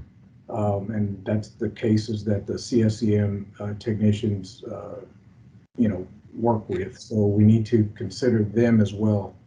And this plan does include that. So by 2026, we're looking at adding a command vehicle and some more equipment to support the additional staff, such as Pharaohs and the drones. The drone program is quickly becoming, it's coming into fruition, and we're close to deploying the drone part of it, and we should be getting there before the end of this year. With that program, I think that as much benefit as that drone program is going to be, and save time for the crime scene investigators in the field, the need to add to that is going to be considered, needs to be considered in the next few years as well, because that definitely does help the crime scene investigators when it comes to time spent on field documenting everything they need to document. So you can see total additional funding, 9.13 million is what we project or calculate. And that's just to double our staff. The real need for crime scene investigators, like Peter alluded to earlier, is 150 staff members. You saw the numbers in Chicago. There were over 600 homicides. But what you may have seen also was, New York, for the size of New York, they're only less than 100 homicides ahead of us, and they have 300 to 400 evidence technicians, which they have about 100 crime scene investigators, but they supplement those investigators with evidence technicians, and evidence technicians are basically, they work in unison with the crime scene investigators, and they go and they collect and they do all the documentation, whereas a crime scene investigator is actually like an investigator. So that's, they have a considerable amount of personnel to help them in the field and work with all the cases that they have. Questions on that? I think maybe another way to just kind of think through it is, the plan is try to add 6 CSIs, 1 crime scene investigator, and the vehicles to support them each year. So then by the end of 5 years, you end up with 64 in the unit. That fills the 6 National Forensic Academy seats that we have each year. I think spaces it out so that we can absorb those new people as they come along, without taxing or basically derailing the group's productivity in the process of trying to add those people. And then certainly any place we can find technologies to help leverage their productivity, all over it. I saw 2 hands there, Vicky and Janet, I think. Yeah. So using the New York City model in terms of using technicians, is that an option for us, or is there a reason that's not being considered? Well, for the amount of work that the crime scene investigators do in the field, it's just, I guess if we had the number of officers, I think New York has like 45,000 officers, and they do everything. I mean, they do property crimes, they do person crimes. if we're to get to the point to where we could work just about every crime, whether it's property crime, person crime, I could see that model working for us as well. But here we're strictly focused on major crimes, which is person crimes. And even at that, it's just homicides, officer, baby deaths. You know, that's the majority of it. That requires more investigative skill set for our crime scene investigators, because keep in mind that when HFSC took over the crime lab, we took over the crime scene investigators also. The crime scene investigators that came over during the transition were certified peace officers and basically investigators.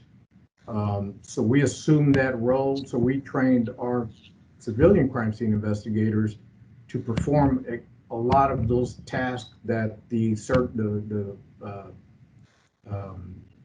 sworn officers were performing as investigators. As we begin to take on more, get a neck. We definitely look at the concept of maybe having technicians. So if I'm understanding correctly, it's just a matter of amount, the degree of sophistication needed for investigations Houston needs. I'm sorry, could you repeat that? There was a terrible echo.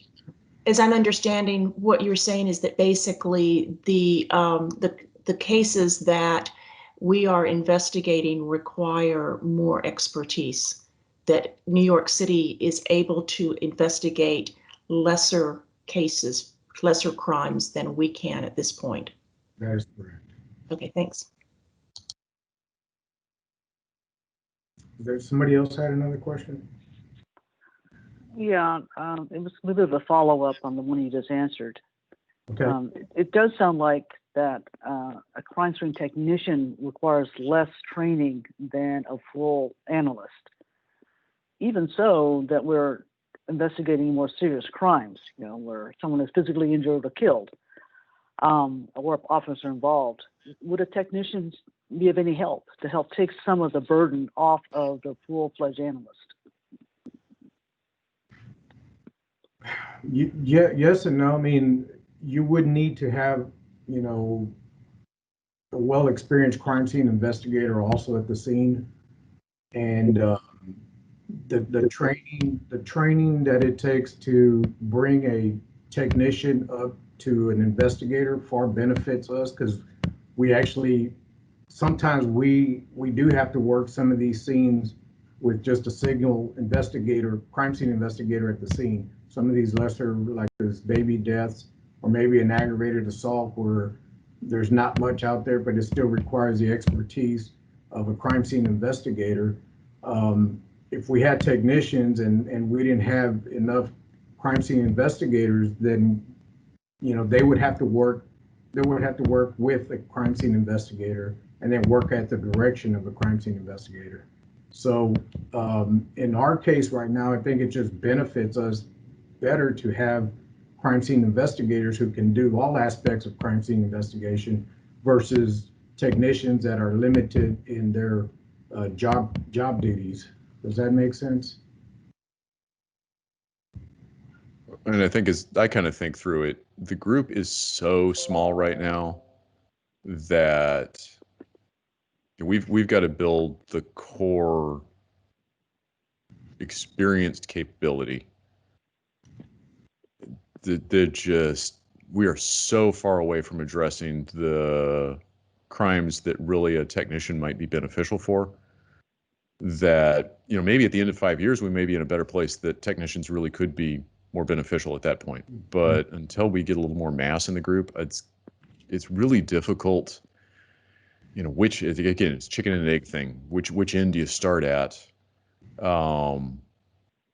The demand for the much more complex, the much more potential, the much higher visibility cases is still so far beyond where we're at. To add technicians at this point, I think risks really high profile cases. Stacy, I think I saw you have a hand up there. Yes, I had a couple questions. If you compare our crime scene investigators to the crime scene investigators, say in New York and Chicago, they're on the same level in terms of their scope, right, and their duties. So there's a even kind of an even comparison to that, you would say? Pretty much, with the exception of our crime scene investigators don't actually interview suspects or conduct, Okay. interrogations or anything like that, where they're sworn officers and under their, their they are able to conduct investigations and question suspects and what have you. Okay, all right, that makes sense. And then I guess, as we were talking about in the, and kind of exploring this idea with the technicians of having that other level down the road, I mean, I kind of see that as also as a pipeline for promotion as well, because that could be a way that you come in as a technician and then you work your way up to a crime scene investigator after X amount of time, or, X amount of, performance review, that kind of thing. So I kind of see that as a pipeline, but down the road, as you were saying too, because you're right, we do have such a small group that, I think we need to just kind of throw everything up there and see what's gonna stick, and, kind of plan and look at all different types of scenarios that may end up being a benefit to us now and in the future. Right. And you also have to consider the fact that, we do work with HPD and their investigators, and they're also short investigators. They're short officers, they're short investigators. So many times their investigators, do have to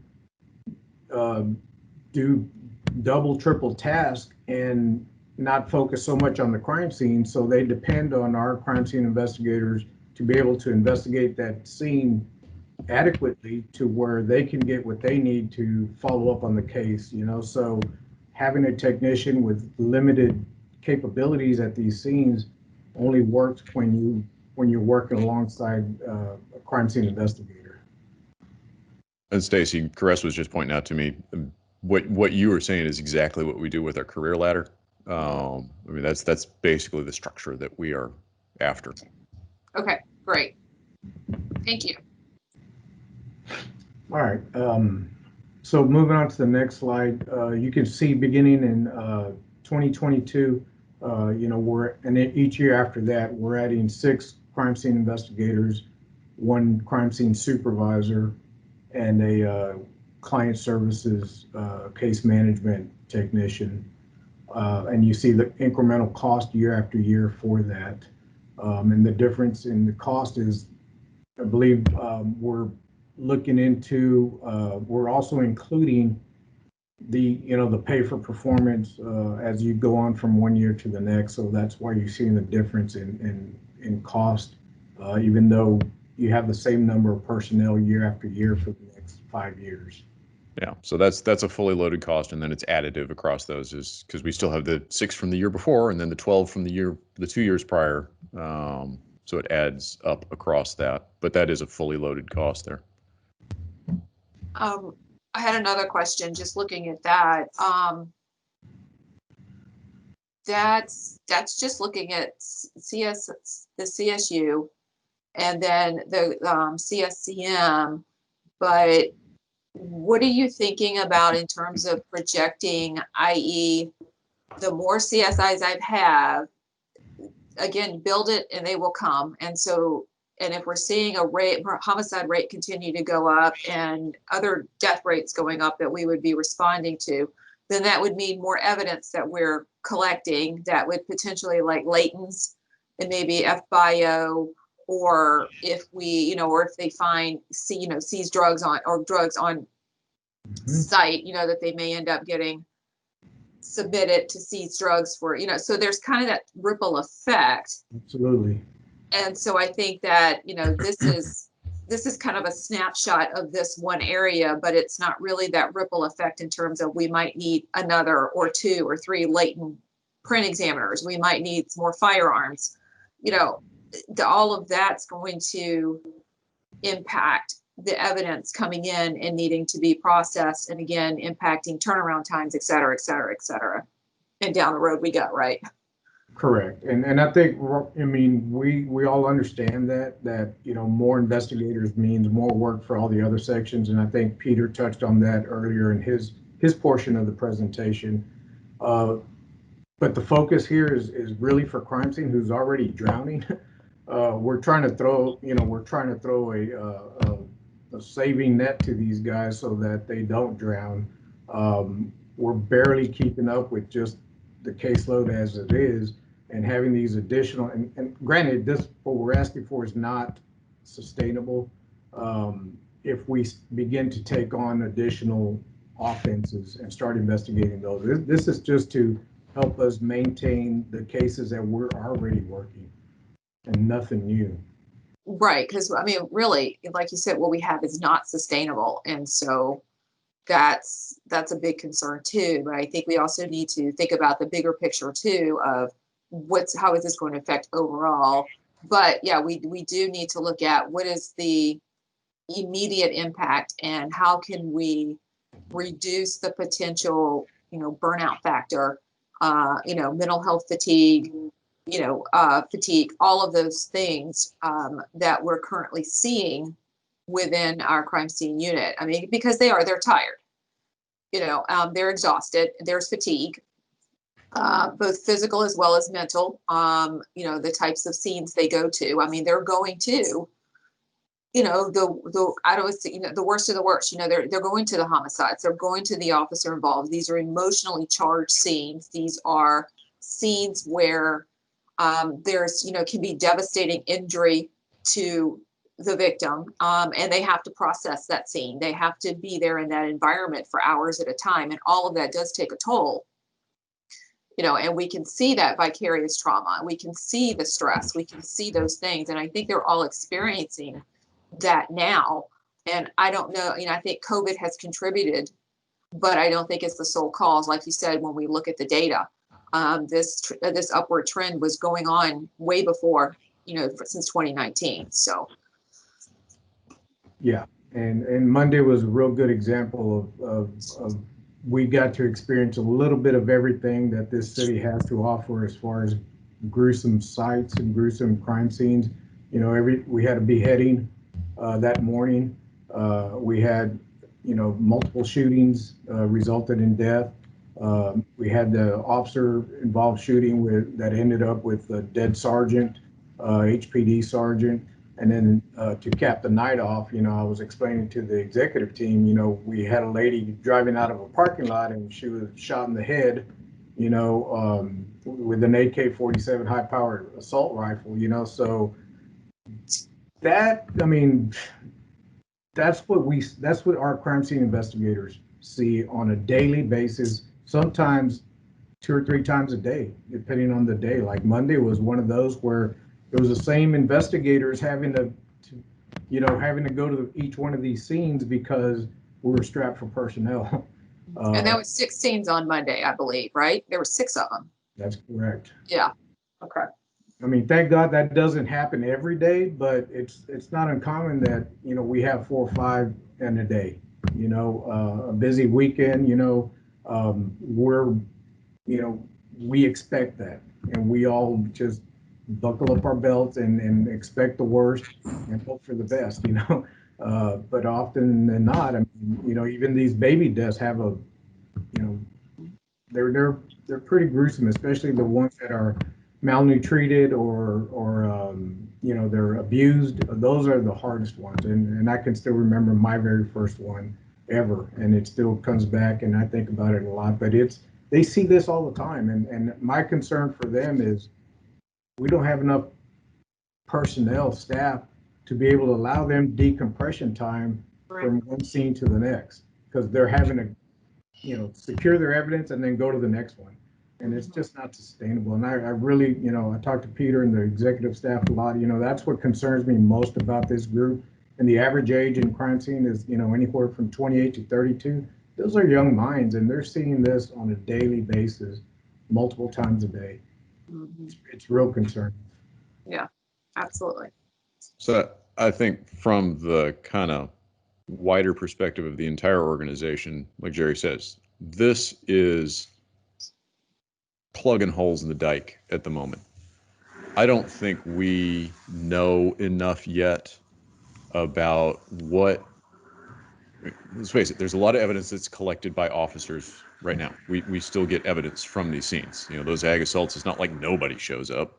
Right. It's a patrol officer that's having to do the best they can collecting evidence at that scene. So as we get more capacity, we're going to displace some of that evidence, not necessarily increase the amount of evidence, but what comes to us will be better, more effective, more able for the laboratory to do something with it. I don't know yet how much is going to, what that mix is going to be. We don't, this is why we're doing the LSS project in Leighton Prince. I don't want to, I understand the financial straits that the city is in. Yeah. So, you know, we're trying to hit a mark here of a parachute for CSU and still have some room, because we've got investments we've got to make in other sections, because there are standards that are changing that demand that we've got to add some other equipment, toxicology, biology. There are other expenses that we have to do in this next budget. So all of that's got to fit inside of some number that's not just laughably ridiculous and completely impossible for a city that we know is in serious trouble. But yeah, no question, improvements for the rest of the laboratory. We in Prince in, you know, explosive form. That's really a good thing. HPD gets 80 to 100 names every month that they never got before. That's a good thing. We want to be able to do that, but you know, we got to step into it carefully or we're going to crash everything. I think Got one Director other hand? Davis has a question. Yeah, there was another hand there. Yes, I have a hand. You know, I hope I'm not jumping in front of anybody. Anybody else has one? No. Okay, so my question is to Jerry and to Peter. So Jerry had mentioned, you know, the mental health and the well-being of his staff over there. And I'm just curious, I know like in the police department, right, they have somebody that officers can go to for counseling if need be or so. Do we have any provisions for our folks to reach out to somebody if they feel overwhelmed, if they feel particularly depressed about a situation? Are there mental health provisions for our staff? You want me to take that one, Jerry? Yeah, Or- you go ahead. Because the latest initiative really works into that, plus what we've had in place prior to that. So, if you So want to talk. we've done a few things. We have a EMDR certified therapist who's a trauma therapist that's on retainer and available for staff.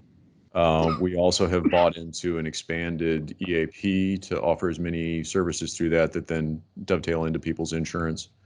You know, we kind of sit on that bridge of trying to have those resources to be able to catch the people, get them directed onto stuff that fits on their insurance.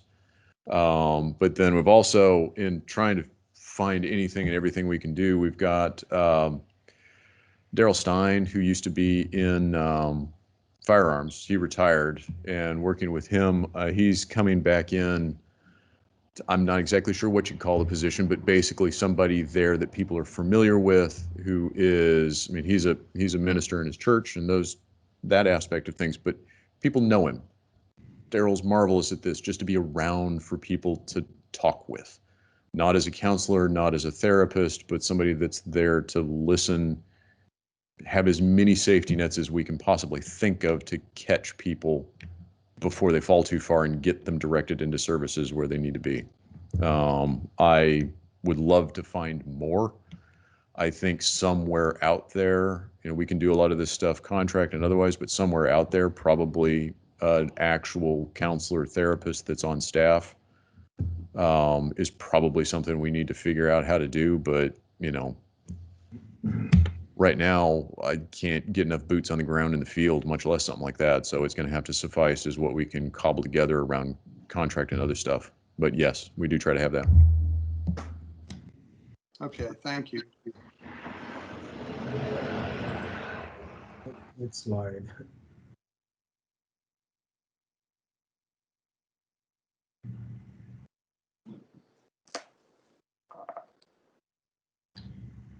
So here it goes into a little more depth as to what we're asking for year over year, beginning in 2022. Actually asking for a command vehicle.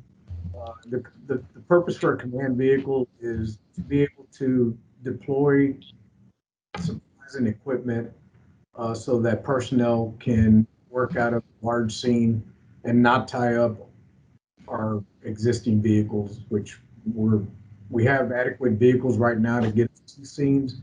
But what happens right now is, you know, every time we need to respond to a scene, we have one crime scene investigator who goes out in a vehicle, and then if we need 5 crime scene investigators there, we tied up 5 vehicles. You know, so we have a shift coming on, and sometimes they're left without vehicles because we just don't have sufficient vehicles. Having a command vehicle at some of these larger scenes, you know, ensures that we have, you know, all the supplies we need, the equipment, you know, generators and alternate light sources and all those capabilities, carrying extra PPE, everything that we need to sustain ourselves at an actual crime scene for a large group of people, and free up some of those vehicles. And we could, you know, if we play it right, we could also have this vehicle be somewhere where they can go in, cool off, drink some water, grab a snack, and then just walk right back out into the crime scene. That's the purpose of having a command vehicle. Then again, talking about the drone, this is more technology that we're using, that we've identified as being able to assist crime scene in what they're doing and cut down documentation time that is really consuming when at these crime scenes. Adding 2 more vehicles, and that first year we figure that it's going to cost about $198,000.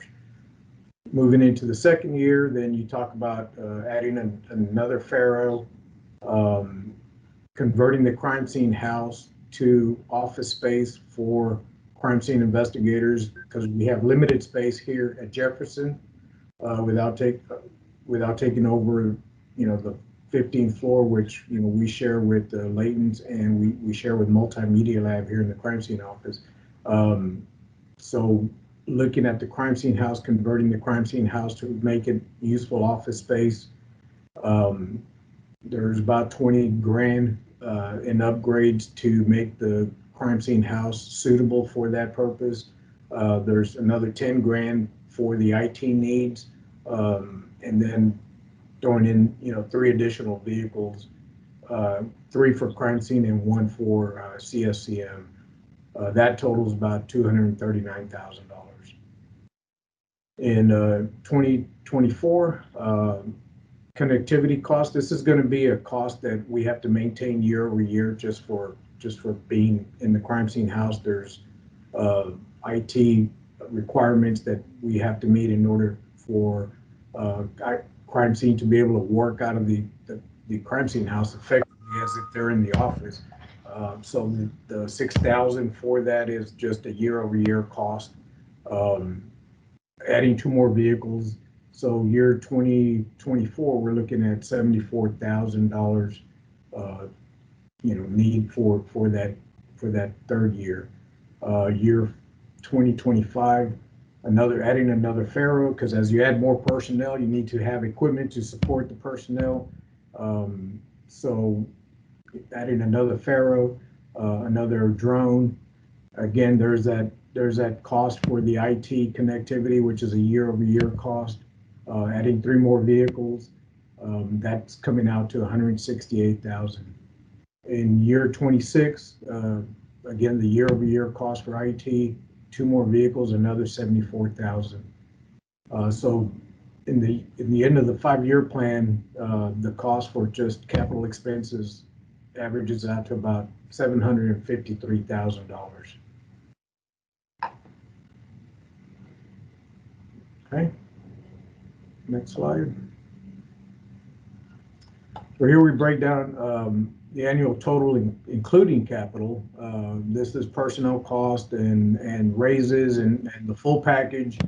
year over year. You can see in 2022, 758,000. That was the first slide we presented. In 2023, we're looking at 1.3 million. 2024 jumps to 1.7. 2025 to 2.3, and then 2026 2.9, and altogether that comes out to about 9,128,000.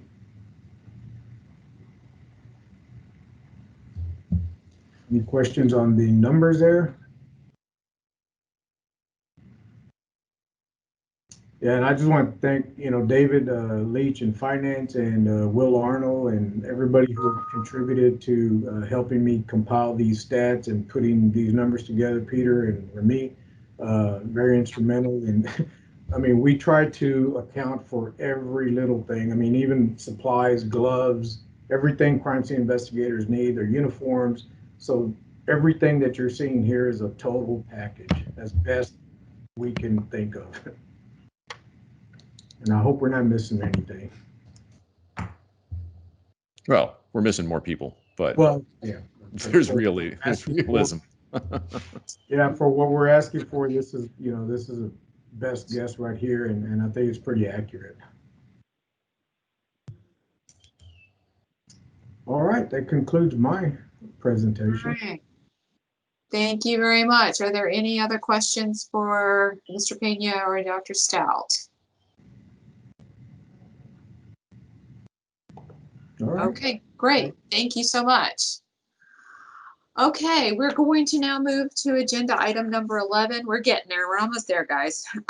This is a report from Dr. Precious Reardon, who is the Director of Research and Development. She will present information regarding the Research and Development Division's ongoing projects, including grants and system oversights and other special projects. Good morning, Dr. Reardon.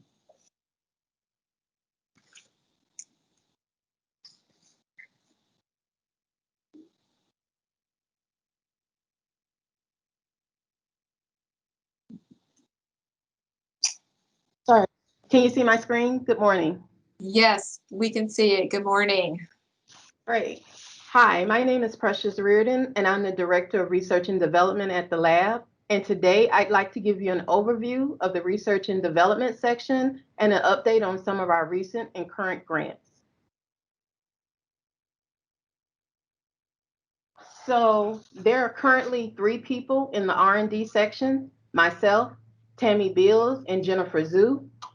We're a very small section, but we manage and oversee several systems and programs throughout the lab, as summarized in this diagram. In general, R&D handles all technical, non-casework related activities, such as Justice Tracks, which is the Laboratory Information Management System. This is the system in which analysts track evidence received into the lab, their test results, methods used, case results, and their test results into this system. We also assist with professional development activities by bringing in speakers, and upon request from the sections, we perform validations and we develop test methods. We also collaborate with sections across the lab, such as the LSS section on projects. We manage and administer the internship program, and we're responsible for all research grant efforts in the lab. So as you can see, we're a small section, but we're really a high performance section. So in the next couple of slides, I'd like to go into a little bit more detail about the activities that I just talked about, starting with our internship program.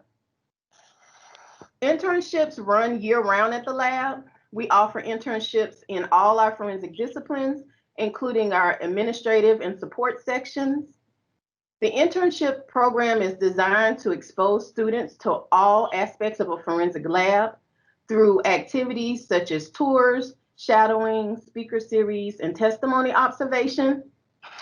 I'm very proud to say that we've built a very competitive program, and we often receive positive feedback about the program, as shown here by this comment by the internship coordinator at the West Virginia University.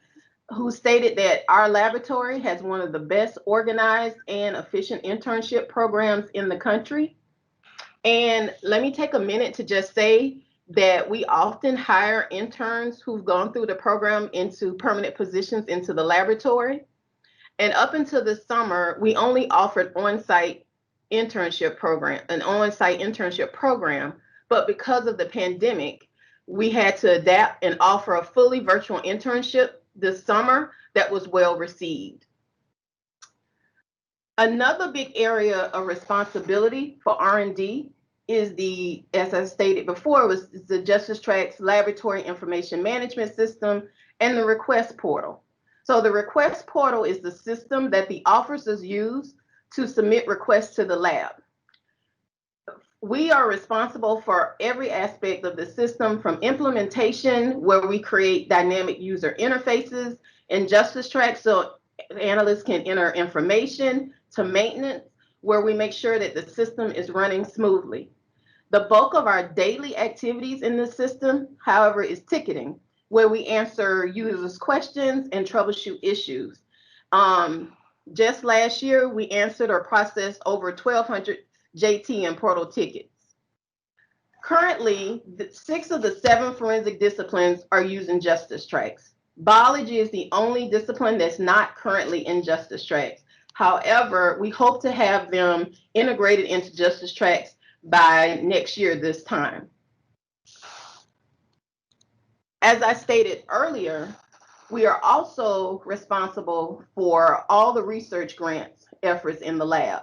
This includes researching funding opportunities, writing the grants, executing the grants, and coordinating collaborations with other institutions.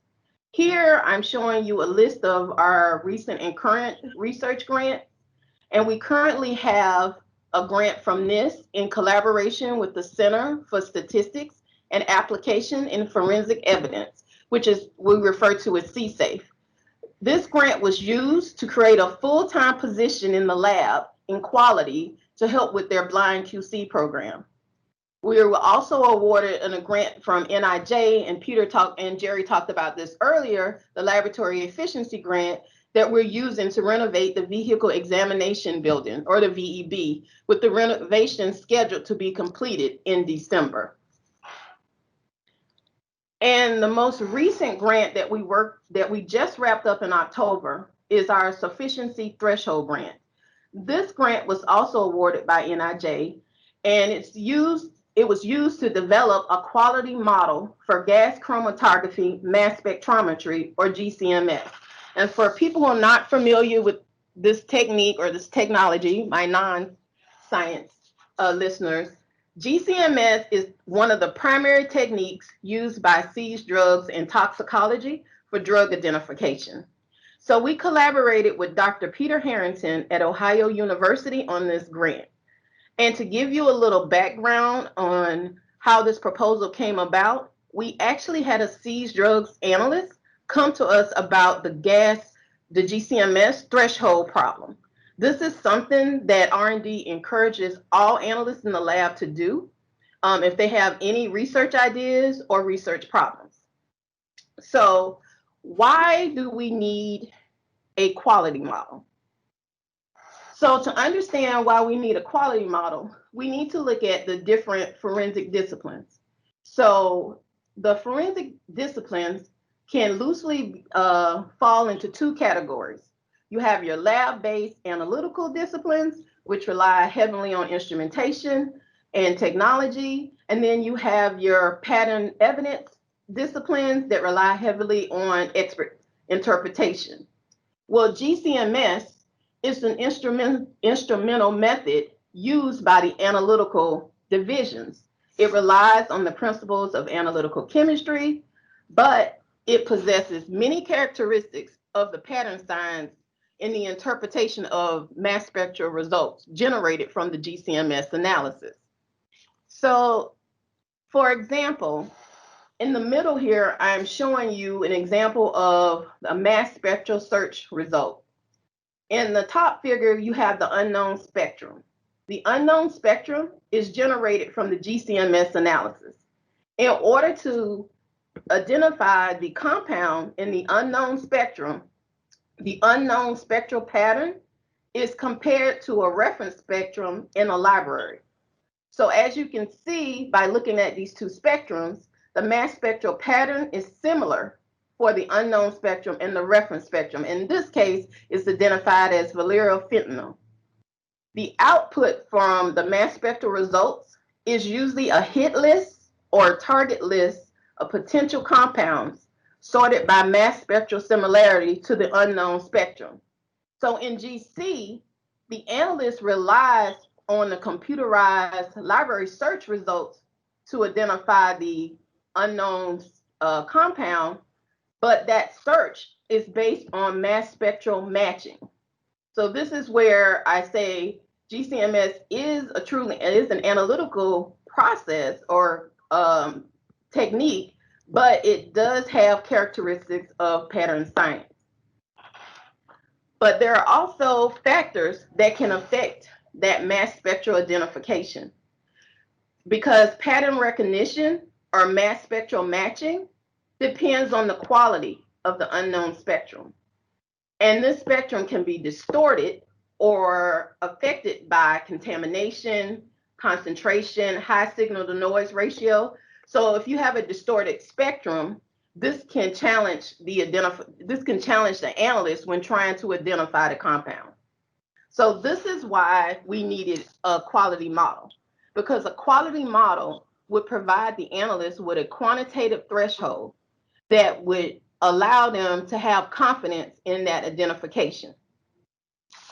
So in this work, we were able to develop a quality reliability metrics, or QRM, which scales from 0 to 100%, with 100% being the highest confidence in identification.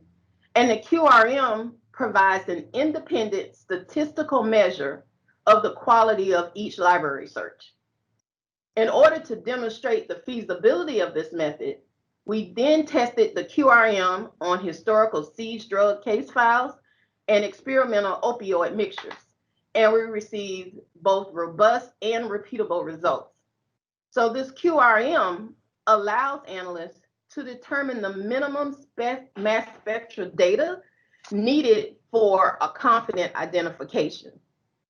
So we were able to, what we set out to do is by developing the QRM as a quality model for GCMS. We're currently working on manuscripts, and in addition, we were able to present this work as part of the keynote speech at the SCIEX 2020 conference. Our future efforts will be directed toward securing more funding to expand the QRM methodology to additional classes of drugs, and to eventually collaborate with other laboratories to evaluate and test the QRM. So that's all I have for my R&D update. Thank you for listening, and I'm happy to answer any questions that you may have.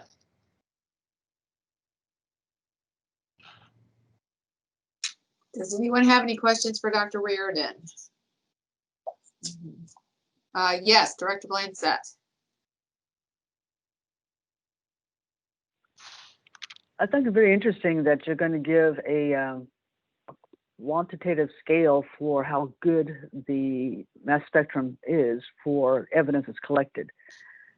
Do you anticipate that this type of qualification that you give, say from 0 to 100%, will be part of any evidence that will be given as an analyst when you testify? Eventually, but I think we're a long way from that. We're at the proof of principle. I forgot to mention this was only a 1-year grant. So there's a lot more that we need to fish out about the QRM method. And like I said, it worked here at HFSC, but the real test would be to see how it works in other labs and when we expand it to other compounds. Okay. Now, this is really good. Glad to see it. Dr. Reardon, does every crime lab have a research and development section like we have? I don't think so. I think, but don't quote me, that we are the only forensic lab that has a dedicated R&D section. Okay. So that kind of goes into the National Academy of Sciences forensic report when they talk about or provide feedback, the need for research and development and the need for, generating new information so that we can better refine our processes so that, we can be more and more confident, just continue to elevate our level of confidence. So I think this is pretty exciting, and the work that you're doing and your team is doing is great. So congratulations to everyone on all the hard work. Thank you. And I'd also like to say, I think that it helps keep the analysts focused on casework, because it allows us to take on any technical tasks while allowing them to continue to work their cases as they come in the door. So I like to think that we help keep the backlog low. Mm-hmm. All right. Dr. Stout. Yeah, I think it is a rare thing to have an R&D section in labs. There are very few of them around the country. IFS has something that I think they would call R&D. I'm not sure how much of it is the lab and how much of it is split with some of the pathologists. Division of Forensic Sciences, Virginia. I know there's some stuff in Cal DOJ and some of the labs in California, but it is not common to have an actual R&D section. Okay, great. Thank you. So we're unique in what we're doing, which is exciting. Thank you so much. Are there any other questions for Dr. Reardon? All right, thank you. Thank you so much. Thank you. Alrighty, moving on to agenda item number 12. This is a report from Ms. Amy Grimaldi, who's our project engineer, regarding the launch of a new improvement project for the latent printing section, and updates on the recently completed quality score project, as well as the progress made on the ongoing technical and administrative review project. Good morning, Ms. Grimaldi. Good morning, everyone. Yes, thank you so much. Just as Chairwoman stated, I'll give you two updates today, one on a project we just launched and then an update on the projects we launched 1 year ago. So I'll get started with the brand new project we just launched. The last time we spoke, we talked about that we were gearing up for the latent print project. So now it's new news that we actually have launched that project. We have a couple meetings under our belt now. And this is actually the first time that we're kicking off a project 100% virtually. Which, as we've all experienced this year, has its own set of challenges, but the team, is still in that forming stage. And like I said, we've had 2 meetings, and so far it's going pretty well virtually. We've found ways to adapt to be able to perform these LSS tools digitally, which is going to be very important for, the success of this project. So currently the team is working on brainstorming. So we're brainstorming and summarize what we think so far the project statement, the problem statement, and the goals would be. So to no surprise at the moment, right, the top 3 ideas that we have for improvement would be workflow efficiency, turnaround time improvement, and a strategy to attack the backlog. So those are the top areas that we've seen in our brainstorming activities. A project output of the project would be, again, as we've heard from Jerry and Peter today, we talked a lot about as requests go up and as CSU expands, what's that going to look like for other sections? So an output of this project would be to look at a staffing model to project the needs of this section when those events were to occur. So when you look at the team, you'll see that it's largely latent print examiners. 50% of the team is latent print examiners, and that's really important to us because we know that these are the experts of these processes. They do this process every day. They understand the pain points. They also understand the areas that we're, really strong in, and so that was important to us. But to also have a comprehensive team and look at all roles, we also have the manager of the section and 1 supervisor on the team. The other unique thing is that we also looked for perspective, right? So we wanted a really comprehensive team, and that's why you'll see staff members from the firearms, the quality division, and the R&D departments. And so I think we've created a pretty well-rounded team here. In fact, our project will be championed by Charles Evans. He's the Director of Business Development. He's going to ensure that our project work aligns with company goals, and will also help and identify, also help remove any roadblocks that interfere with our project team's work. And then finally, we're trying something a little different here. We have a group of subject matter experts. They're internal staff members that will help support this project team. So rather than have the subject matter experts come to the project meetings every week, we will keep them informed of the project team's work. And then when we are discussing areas of their expertise or have questions about areas of their expertise, they will come in and join us. So that's really important that we'll have somebody from these subject matter experts. They include crime scene, CSCM, and our research, or CSAFE, as you just heard Dr. Reardon talk about there from our quality division. So that's the team and everything as a whole. Just also wanted to mention that this project is a very large project. It has a very large scope. We're looking at both the latent print processing and comparison processes from end to end, beginning to end here.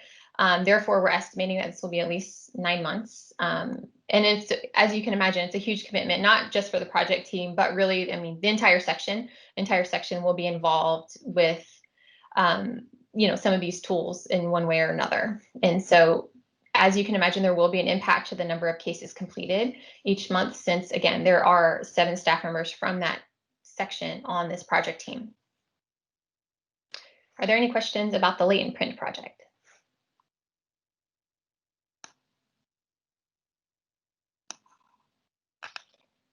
Okay. Well, next, I'll move into the 2 quality projects that we launched last year. So as you may recall, we launched these projects in June, and both of these projects were quality focused. And so the review project, that project dived into the technical and administrative reviews, and those reviews happen before a case report can be released to the stakeholder.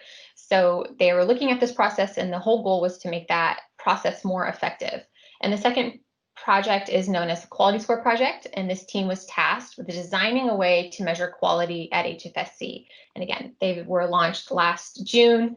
And then when you look at the timeline, as you can imagine, it's been, it's been a long road for these projects. We launched these projects right in the middle of staff move and wet lab moves. And, we've seen major timeline disruptions. One, we slowed down for the move, which was understandable.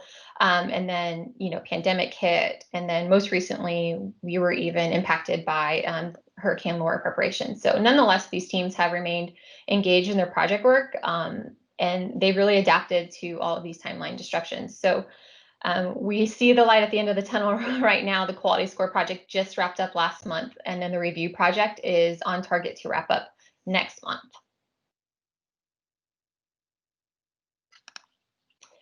So next, we'll talk about that review project, technical and administrative review project. That team is led by Paula Evans, a project engineer, also in the Lean Six Sigma development group. And so, please don't worry. This is an older picture. I believe it was taking of, maybe November, December of last year. The picture kind of makes me happy because we realized, that was when the team meetings could happen in person. So anyway, this is that project team that is undergoing that huge goal of looking at the review process, understanding where the corrections are happening. Again, this is a review process, that happens prior to the stakeholder receiving that report, right? So several reviews happen before the stakeholder receives that report. And so we want to know what's happening at those corrections, what's occurring, and what can we learn from that data to improve the process. So the team has actually seen significant improvement thus far. The team just entered the last phase of their project. They are on track to wrap up the project in December. And so Paula Evans, she will go ahead and come back next spring to give you a project summary and talk to you in more detail about these improvements and the results that they've seen. But just to kind of summarize for you, of all the services at HFSC, they've seen that 71% of the services have seen improvements in the number of defect-free cases. They've also seen that 57% of the services have seen an improvement in the defect-free requests. And then finally, they've seen that 54% of services have seen an improvement in the effectiveness of the reviews during an audit. And so, when Paula and her team are looking at this data, they're also doing a large amount of statistical analysis. And so, several of these improvements have seen statistically significant improvements. And so they were able to achieve these improvements through the list of through the list of improvements that you'll see on the right. So the first step really was to provide visibility into the process, right? So the team launched an electronic way in our LIMS system to capture the corrections that were identified during the review process. So now that they are electronic, the next step was for the team to design a dashboard that would allow this data to be analyzed automatically and also updated every day. And so this is kind of where, the party was crashed, but right after the dashboard, the pandemic hit. And so, nevertheless, the team moved forward. It just meant that all other improvements had to be rolled out in phases. And they were actually very successful in the way that they rolled out these improvements. But this is why their improvement phase was extended. They had a lot to roll out, and they also had to consider the amount of change that was going on at the time and what staff were able to receive at that time. So all in all their improvements have been implemented. And again, this is what led to the significant improvements in the review process. So we also wanted to show you an example of the team's dashboard. So as you can see, it was designed to help staff understand where the errors are occurring, what's happening, how frequently, and really, again, just so that we have visibility on the process. Now we're able to improve the processes, and it really creates that proactive quality culture there. Are there any questions on the review project?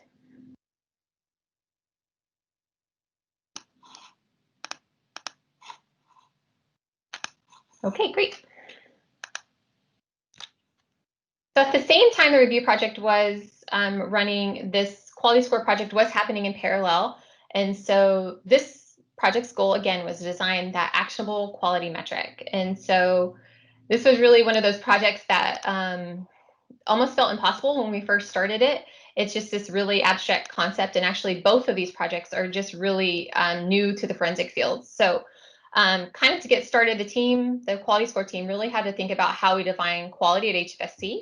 I know I've presented this term to you before, but just as a reminder, this really goes back to the company values of accountability, transparency, and innovation. Something else that the team thought about is how we would define our culture at HFSC. And so at the top right here, you see a little Wordle, and those are actually phrases the team used to describe our culture at HFSC. Continuous improvement, innovation, transparency, collaboration, and then I really like that they even said, we don't take the easy way out. And so these projects were really an example of that. With all of these disruptions going on, the team, believed in these projects and really had the perseverance to move forward with each disruption. So as the team looked at all the requirements of the quality score, we really tied everything back to this definition of quality and then how our culture is at HFSC. After interviews with staff, we came up with 21 requirements for the quality score. So this is when we asked them what should be in the quality score, they gave us 21 requirements. And so the team had to do a good job of being creative and trying to fit all of these requirements into one score. So in the end, what we came up was 3 different scores. You'll see professional development, compliance, and preventive initiatives. And I would say that compliance would be your traditional way of thinking about quality. But in addition, we also wanted to include professional development and preventative initiatives. And, our hypothesis here is that while some of these factors have a direct impact on quality, others have an indirect impact on quality. And so really our team's hypothesis is that, well, if we have an increase in our preventative initiatives, will that lead to an improvement in our compliance data? And another one, a hypothesis would be that does, when we're hitting our continuing education goals, do we see an increase in preventive initiatives or even innovation initiatives at the company? And so I guess what you can see is that we just try to form this well-rounded, comprehensive view into all factors that lead to qualities, whether they're indirect or direct. And so all of these metrics were also rolled out in a dashboard. Again, it's just the beauty of having this data be visible to all staff members and automatically analyzed and automatically updated regularly. So this is a glimpse of that main page of the dashboard. We call it the scorecard. And so you'll see the 3 categories color-coded. And And the idea here is to give you, an at-a-glance view of all data points that we're looking at and also trends in each area. So the project actually wrapped up, like I said, last month. This is what, a team pick looks like in today's world. And so after we wrapped up the project, the team rolled out the dashboard to the entire company. And now this is really where we'll start our data analysis plan. And so we're going to be looking at our hypotheses and then looking at the data to determine if we are indeed measuring the right targets. Are we getting to the leading indicators of quality? That is the big question there. And so again, this is a brand new concept. We'll work to also continuously improve this dashboard, and you'll see the score, evolve or more factors be integrated with each generation here. So as you can see, both of these projects are really innovative and they're brand new to the forensic field. Both Paul and I actually presented both of these projects at a forensic conference last month. So from the questions and the comments that we received, there was a lot of interest in these projects. I think traditionally you don't see a lot of data analysis around the quality metrics. One, I think they're harder to measure. Some of them are subjective, but then just also labs have limitations on getting this data into electronic format. But I mean, as we always say, it's pretty hard to manage things that we don't measure. So the goal of both of these projects was to, gain visibility into the quality data so that we can understand that data. It allows us to see our strengths. It also allows us to see the opportunities for improvement. And that in turn leads to this continuous improvement mindset and this proactive quality culture. Are there any questions on the LSS projects? Okay. Thank you. All right. Thank you, Ms. Grimaldi. You guys are doing great work, and congratulations on completing some projects. That's awesome. Okay, agenda item 13 is a report by Ms. Erica Zemak, who is our quality director. She will be discussing quality assurance, including a review of the blind quality control program, testimony monitoring, assessment activities, and proficiency testing. Good morning, Ms. Zemak. Good morning. How are you? Thank you so much.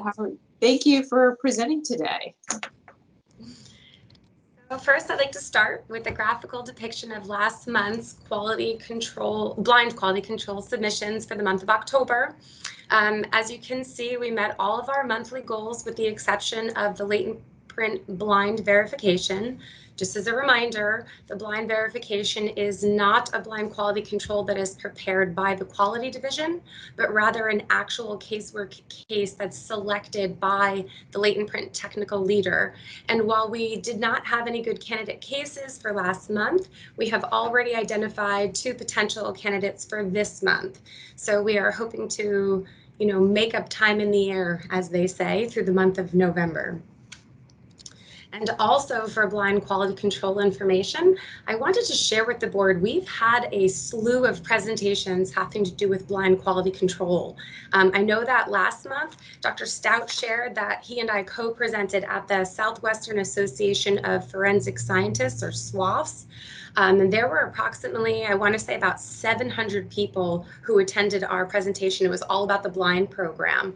But in addition to that, we had other presentations from September 30th to the first week of November. We've had 4 presentations all about the blind program to external entities. So on September 30th, representatives from the quality division presented about the blind program at the Virginia Commonwealth University, or VCU's Forensic Science Department seminar series that's geared towards graduate students, but undergraduates are also able to attend. And we had about 50 attendees for that presentation. And then later in the month of October, again, 2 representatives from the quality division presented to the Association of Forensic Quality Assurance Managers, or AFQAM. And there were about, I think, approximately 200 or so attendees for that program, largely a quality-based, as you can imagine, a quality-based audience for that. And then, of course, most recently, Dr. Stout mentioned on an earlier slide today that we presented at CALE, or the Center of American and International Law. So I want to impress upon the board, not only are we, facilitating the blind program, but we are actively trying to educate the community about the blind program, which I think is very important for us to do. Not only our stakeholders, but other laboratories, again, who might be interested in implementing a blind program of their own. And in addition, a manuscript was submitted to the Forensic Science Review Journal. This manuscript focuses around not only just the blind program, but also our transcript review project. And so it's geared towards HFSC's quality initiatives, some of the really unique things that we're doing here at HFSC that we're very proud of, and we want to share again with the entire forensic community. And lastly, I wanted to share with the board that we had a process improvement that was based on one of our latent print processing blinds. And so just for a little background information, when a blind is submitted to the latent print processing section, if a possible suitable latent is developed, it is the latent print processor's responsibility to then make a corresponding latent print comparison request for that item of evidence. And what we saw on one of our blind quality controls is that that request was never made. And so this gave us insight to our workflow. We had the realization that we are not verifying as part of our workflow process that that request is being made. And so we performed an audit. We looked at 169 cases. These were the cases that were worked with this new workflow that the latent print processing section has. And we found that there were no instances of a missed request in casework. So, luckily there was no effect to casework, but still we couldn't ignore the fact that we now identified a weakness in our workflow. And it kind of takes you to that statement of, you don't know what you don't know. But once again, the blind program is giving us insight into our processes that we wouldn't otherwise have eyes on. And so we've now placed a process improvement in place. That's kind of redundant, but we've now not only created a way to track whether these requests are made, but also review that tracking on a monthly basis. So overall, again, a big process improvement for the latent print processing section based solely on the blind program. Are there any questions that I can answer about the blind program? Okay. I'd like to share with the board some information about OSAC, or the Organization of Scientific Area Committees. As the board knows, we are actively trying to work towards compliance with any of the OSAC standards that are placed on the registry. And this one in particular, this interdisciplinary standard, we just declared compliance to last week. And so the board has an understanding. I know I've spoken about this standard in the past, but I really want to impress upon the board all of the work that had to be done in order to declare this compliance to this standard. So this is the standard practice for forensic practitioner training, continuing education, and professional development programs. So what does that mean? Well, that means that this standard talks about training, but two different types of training.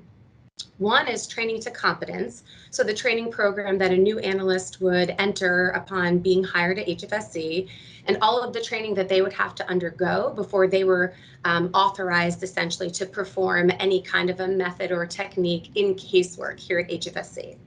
And as you can see from the graph that I'm showing, what I'm trying to depict here is that we revised every single training manual that HFSC has in order to have every single training program here at HFSC compliant with this new standard. So, like I said, a humongous undertaking. It took time. This was not an overnight process. This was a very lengthy process, had a lot of moving pieces, but we were able to get it all done.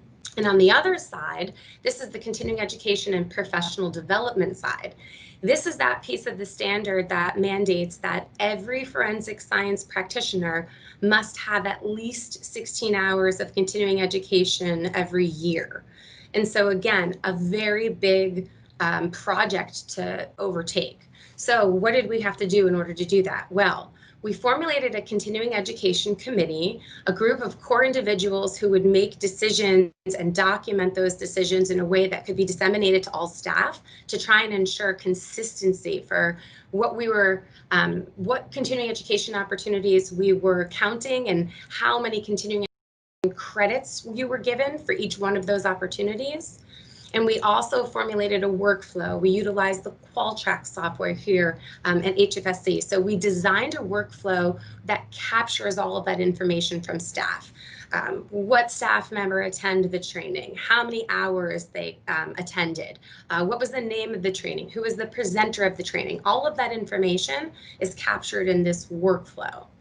And then, as in conjunction with the LSS Quality Score project that Amy Grimaldi just spoke about, we designed a continuing education dashboard. So not only is all of this data actually captured, but as you can see, it's then filtered in a way or presented in a way to staff and to managers for them to be able to actively track whether or not they're meeting that criteria. As you can see, that green bar going across, that's the threshold for the 16-hour requirement. And one of the really cool features about this dashboard is you can see kind of up at the top, there's a CE date range that's able to be manipulated with the exact dates that a staff member or a manager wants to see. So not only can we use this dashboard to track whether or not we've fulfilled the obligation of those 16 hours for every forensic science practitioner, but we can also use it by adjusting the date range to ensure that we've fulfilled any of our continuing education requirements for TFSC licensure, right? Those date ranges are a bit different. They're specific to when you achieved your licensure, sorry.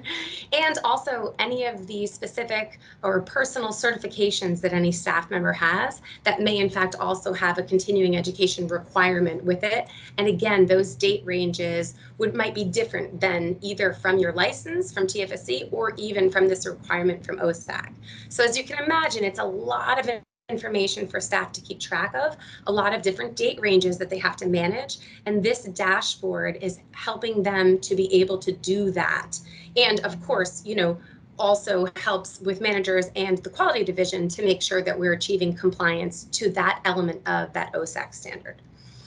So like I said, it was a humongous undertaking, and I'm very proud to be able to say that we have now declared compliance. But of course, there are more OSAC standards in the pipeline. So while we can celebrate, we can't celebrate for too long because there's still plenty more work to be done. Are there any questions I can answer about OSAC or about this standard specifically? Okay. Moving on to assessments and internal audits. In the month of October, the forensic biology section underwent their external, meaning an outside agency came in and provided the assessment for us, their external assessment to the FBI quality assurance standards. Again, this assessment is specific forensic biology section. It's what allows us to be able to enter profiles into the CODIS database. So this is an extremely important assessment for the forensic biology section. That assessment spanned October 13th through 15th, and while there was some talk of having it be completely remote or virtual, we did end up having one assessor come on site and the two other assessors worked remotely. And at the ending of our assessment, we had no findings. So again, a very big moment for the forensic biology section. A huge congratulations to them. I will say though, the lead assessor did make some really good recommendations for us as far as improving documentation in certain places that to fulfill the standard. So it was a nice privilege to be able to have that information and have that relayed to us. So we are actively incorporating those recommendations now. And I wanted to communicate to the board that we are currently undergoing our safety and security internal audits. If you remember, this was a continuous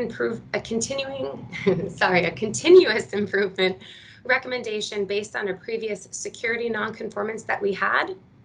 And so the purposes of these audits are to essentially go through the safety and security manuals and ensure that we are doing what we say and saying what we do. And while we've in the past always touched on both safety and security as part of our technical discipline internal audits and assessments, this round of auditing is a bit different because it's focused solely on the safety and security manuals and not just how they affect the technical sections and that translation to the technical sections. And so the opening meeting was held on October 30th, and we've scheduled our closing meeting for next week. We've tried to schedule in enough time, again, because this is the first time we're undergoing this process, to try and make sure that we have enough time and are able to really dedicate time and energy to going through both of those manuals as thoroughly as possible and going through all of that documentation. So, I mean, at this point, I don't have a conclusion for you because, as you can see, the internal audit is still undergoing, but I will communicate the outcome of those audits to the board at the next board meeting. Are there any questions I can answer about assessments or internal audits? Okay. And here is a graphical depiction of all of the proficiency testing here at HFSC for the year of 2020. And if the board recalls from last board meeting, we had non-expected results in one external proficiency test for the crime scene unit. And just to walk you through again, a little bit more of a bit of a reminder. So we had a crime scene unit proficiency test yielded non-consensus results. It was a body fluid identification test for the presumptive presence of blood. It's a color change test where in the presence of blood, you expect a color change reaction to occur. And in the absence of blood, you would not expect a color change to occur. The test had 6 samples, and I mistakenly reported to the board last month that there were 5 samples in that test, so I apologize and happy to have an opportunity to correct that for the record. And as a reminder, 3 samples were reported as negative when they in fact should have been positive as per the forensic test provider, the proficiency test provider. So that the board is aware, the crime scene investigator's authorization to perform this test in casework was removed in order for the quality division to properly investigate this proficiency test and the root cause analysis of what occurred with this proficiency test. And just to update the board, the quality division reviewed 211 cases completed by this crime scene investigator. That was every case that the crime scene investigator has worked since his employment here at HFSC. And so 3 cases were identified where this presumptive test was performed, and the quality division is now in the process of looking into the details of those 3 cases, as well as continuing to investigate the root cause of the error in this proficiency test. And so I'm hoping to be able to communicate the outcome of that investigation to the board at next month's board meeting. Are there any questions that I can answer about proficiency tests or this specific corrective action?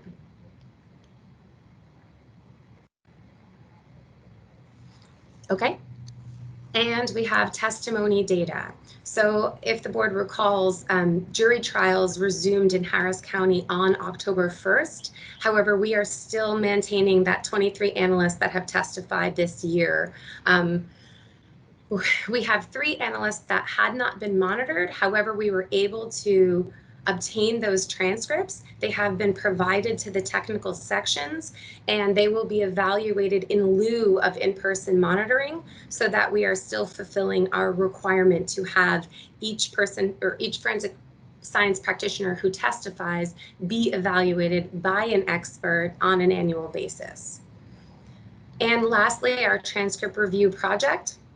We made our 3rd round of requests, and there were 3 transcripts that have been received for that round. And we are currently in the process of providing those 3 transcripts to the respective testifier, because they get to perform their self-evaluation, as well as redacting any of the personally identifying information and readying those transcripts for each committee.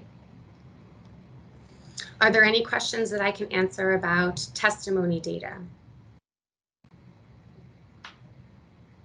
Okay. And then lastly, we have the detailed data. Thank you very much. Thank you. Any questions for Ms. Zemek? Okay. We are moving on to agenda item 15, which is adjournment. This will be a voice vote. So I will enter a motion to adjourn. Second. Okay, Director Moore made the motion and Director Hilder seconded. Any discussion? I'm hearing none. So all in favor? Aye. Anyone opposed and want to keep talking? Okay, hearing none, the motion carries. Thank you so much.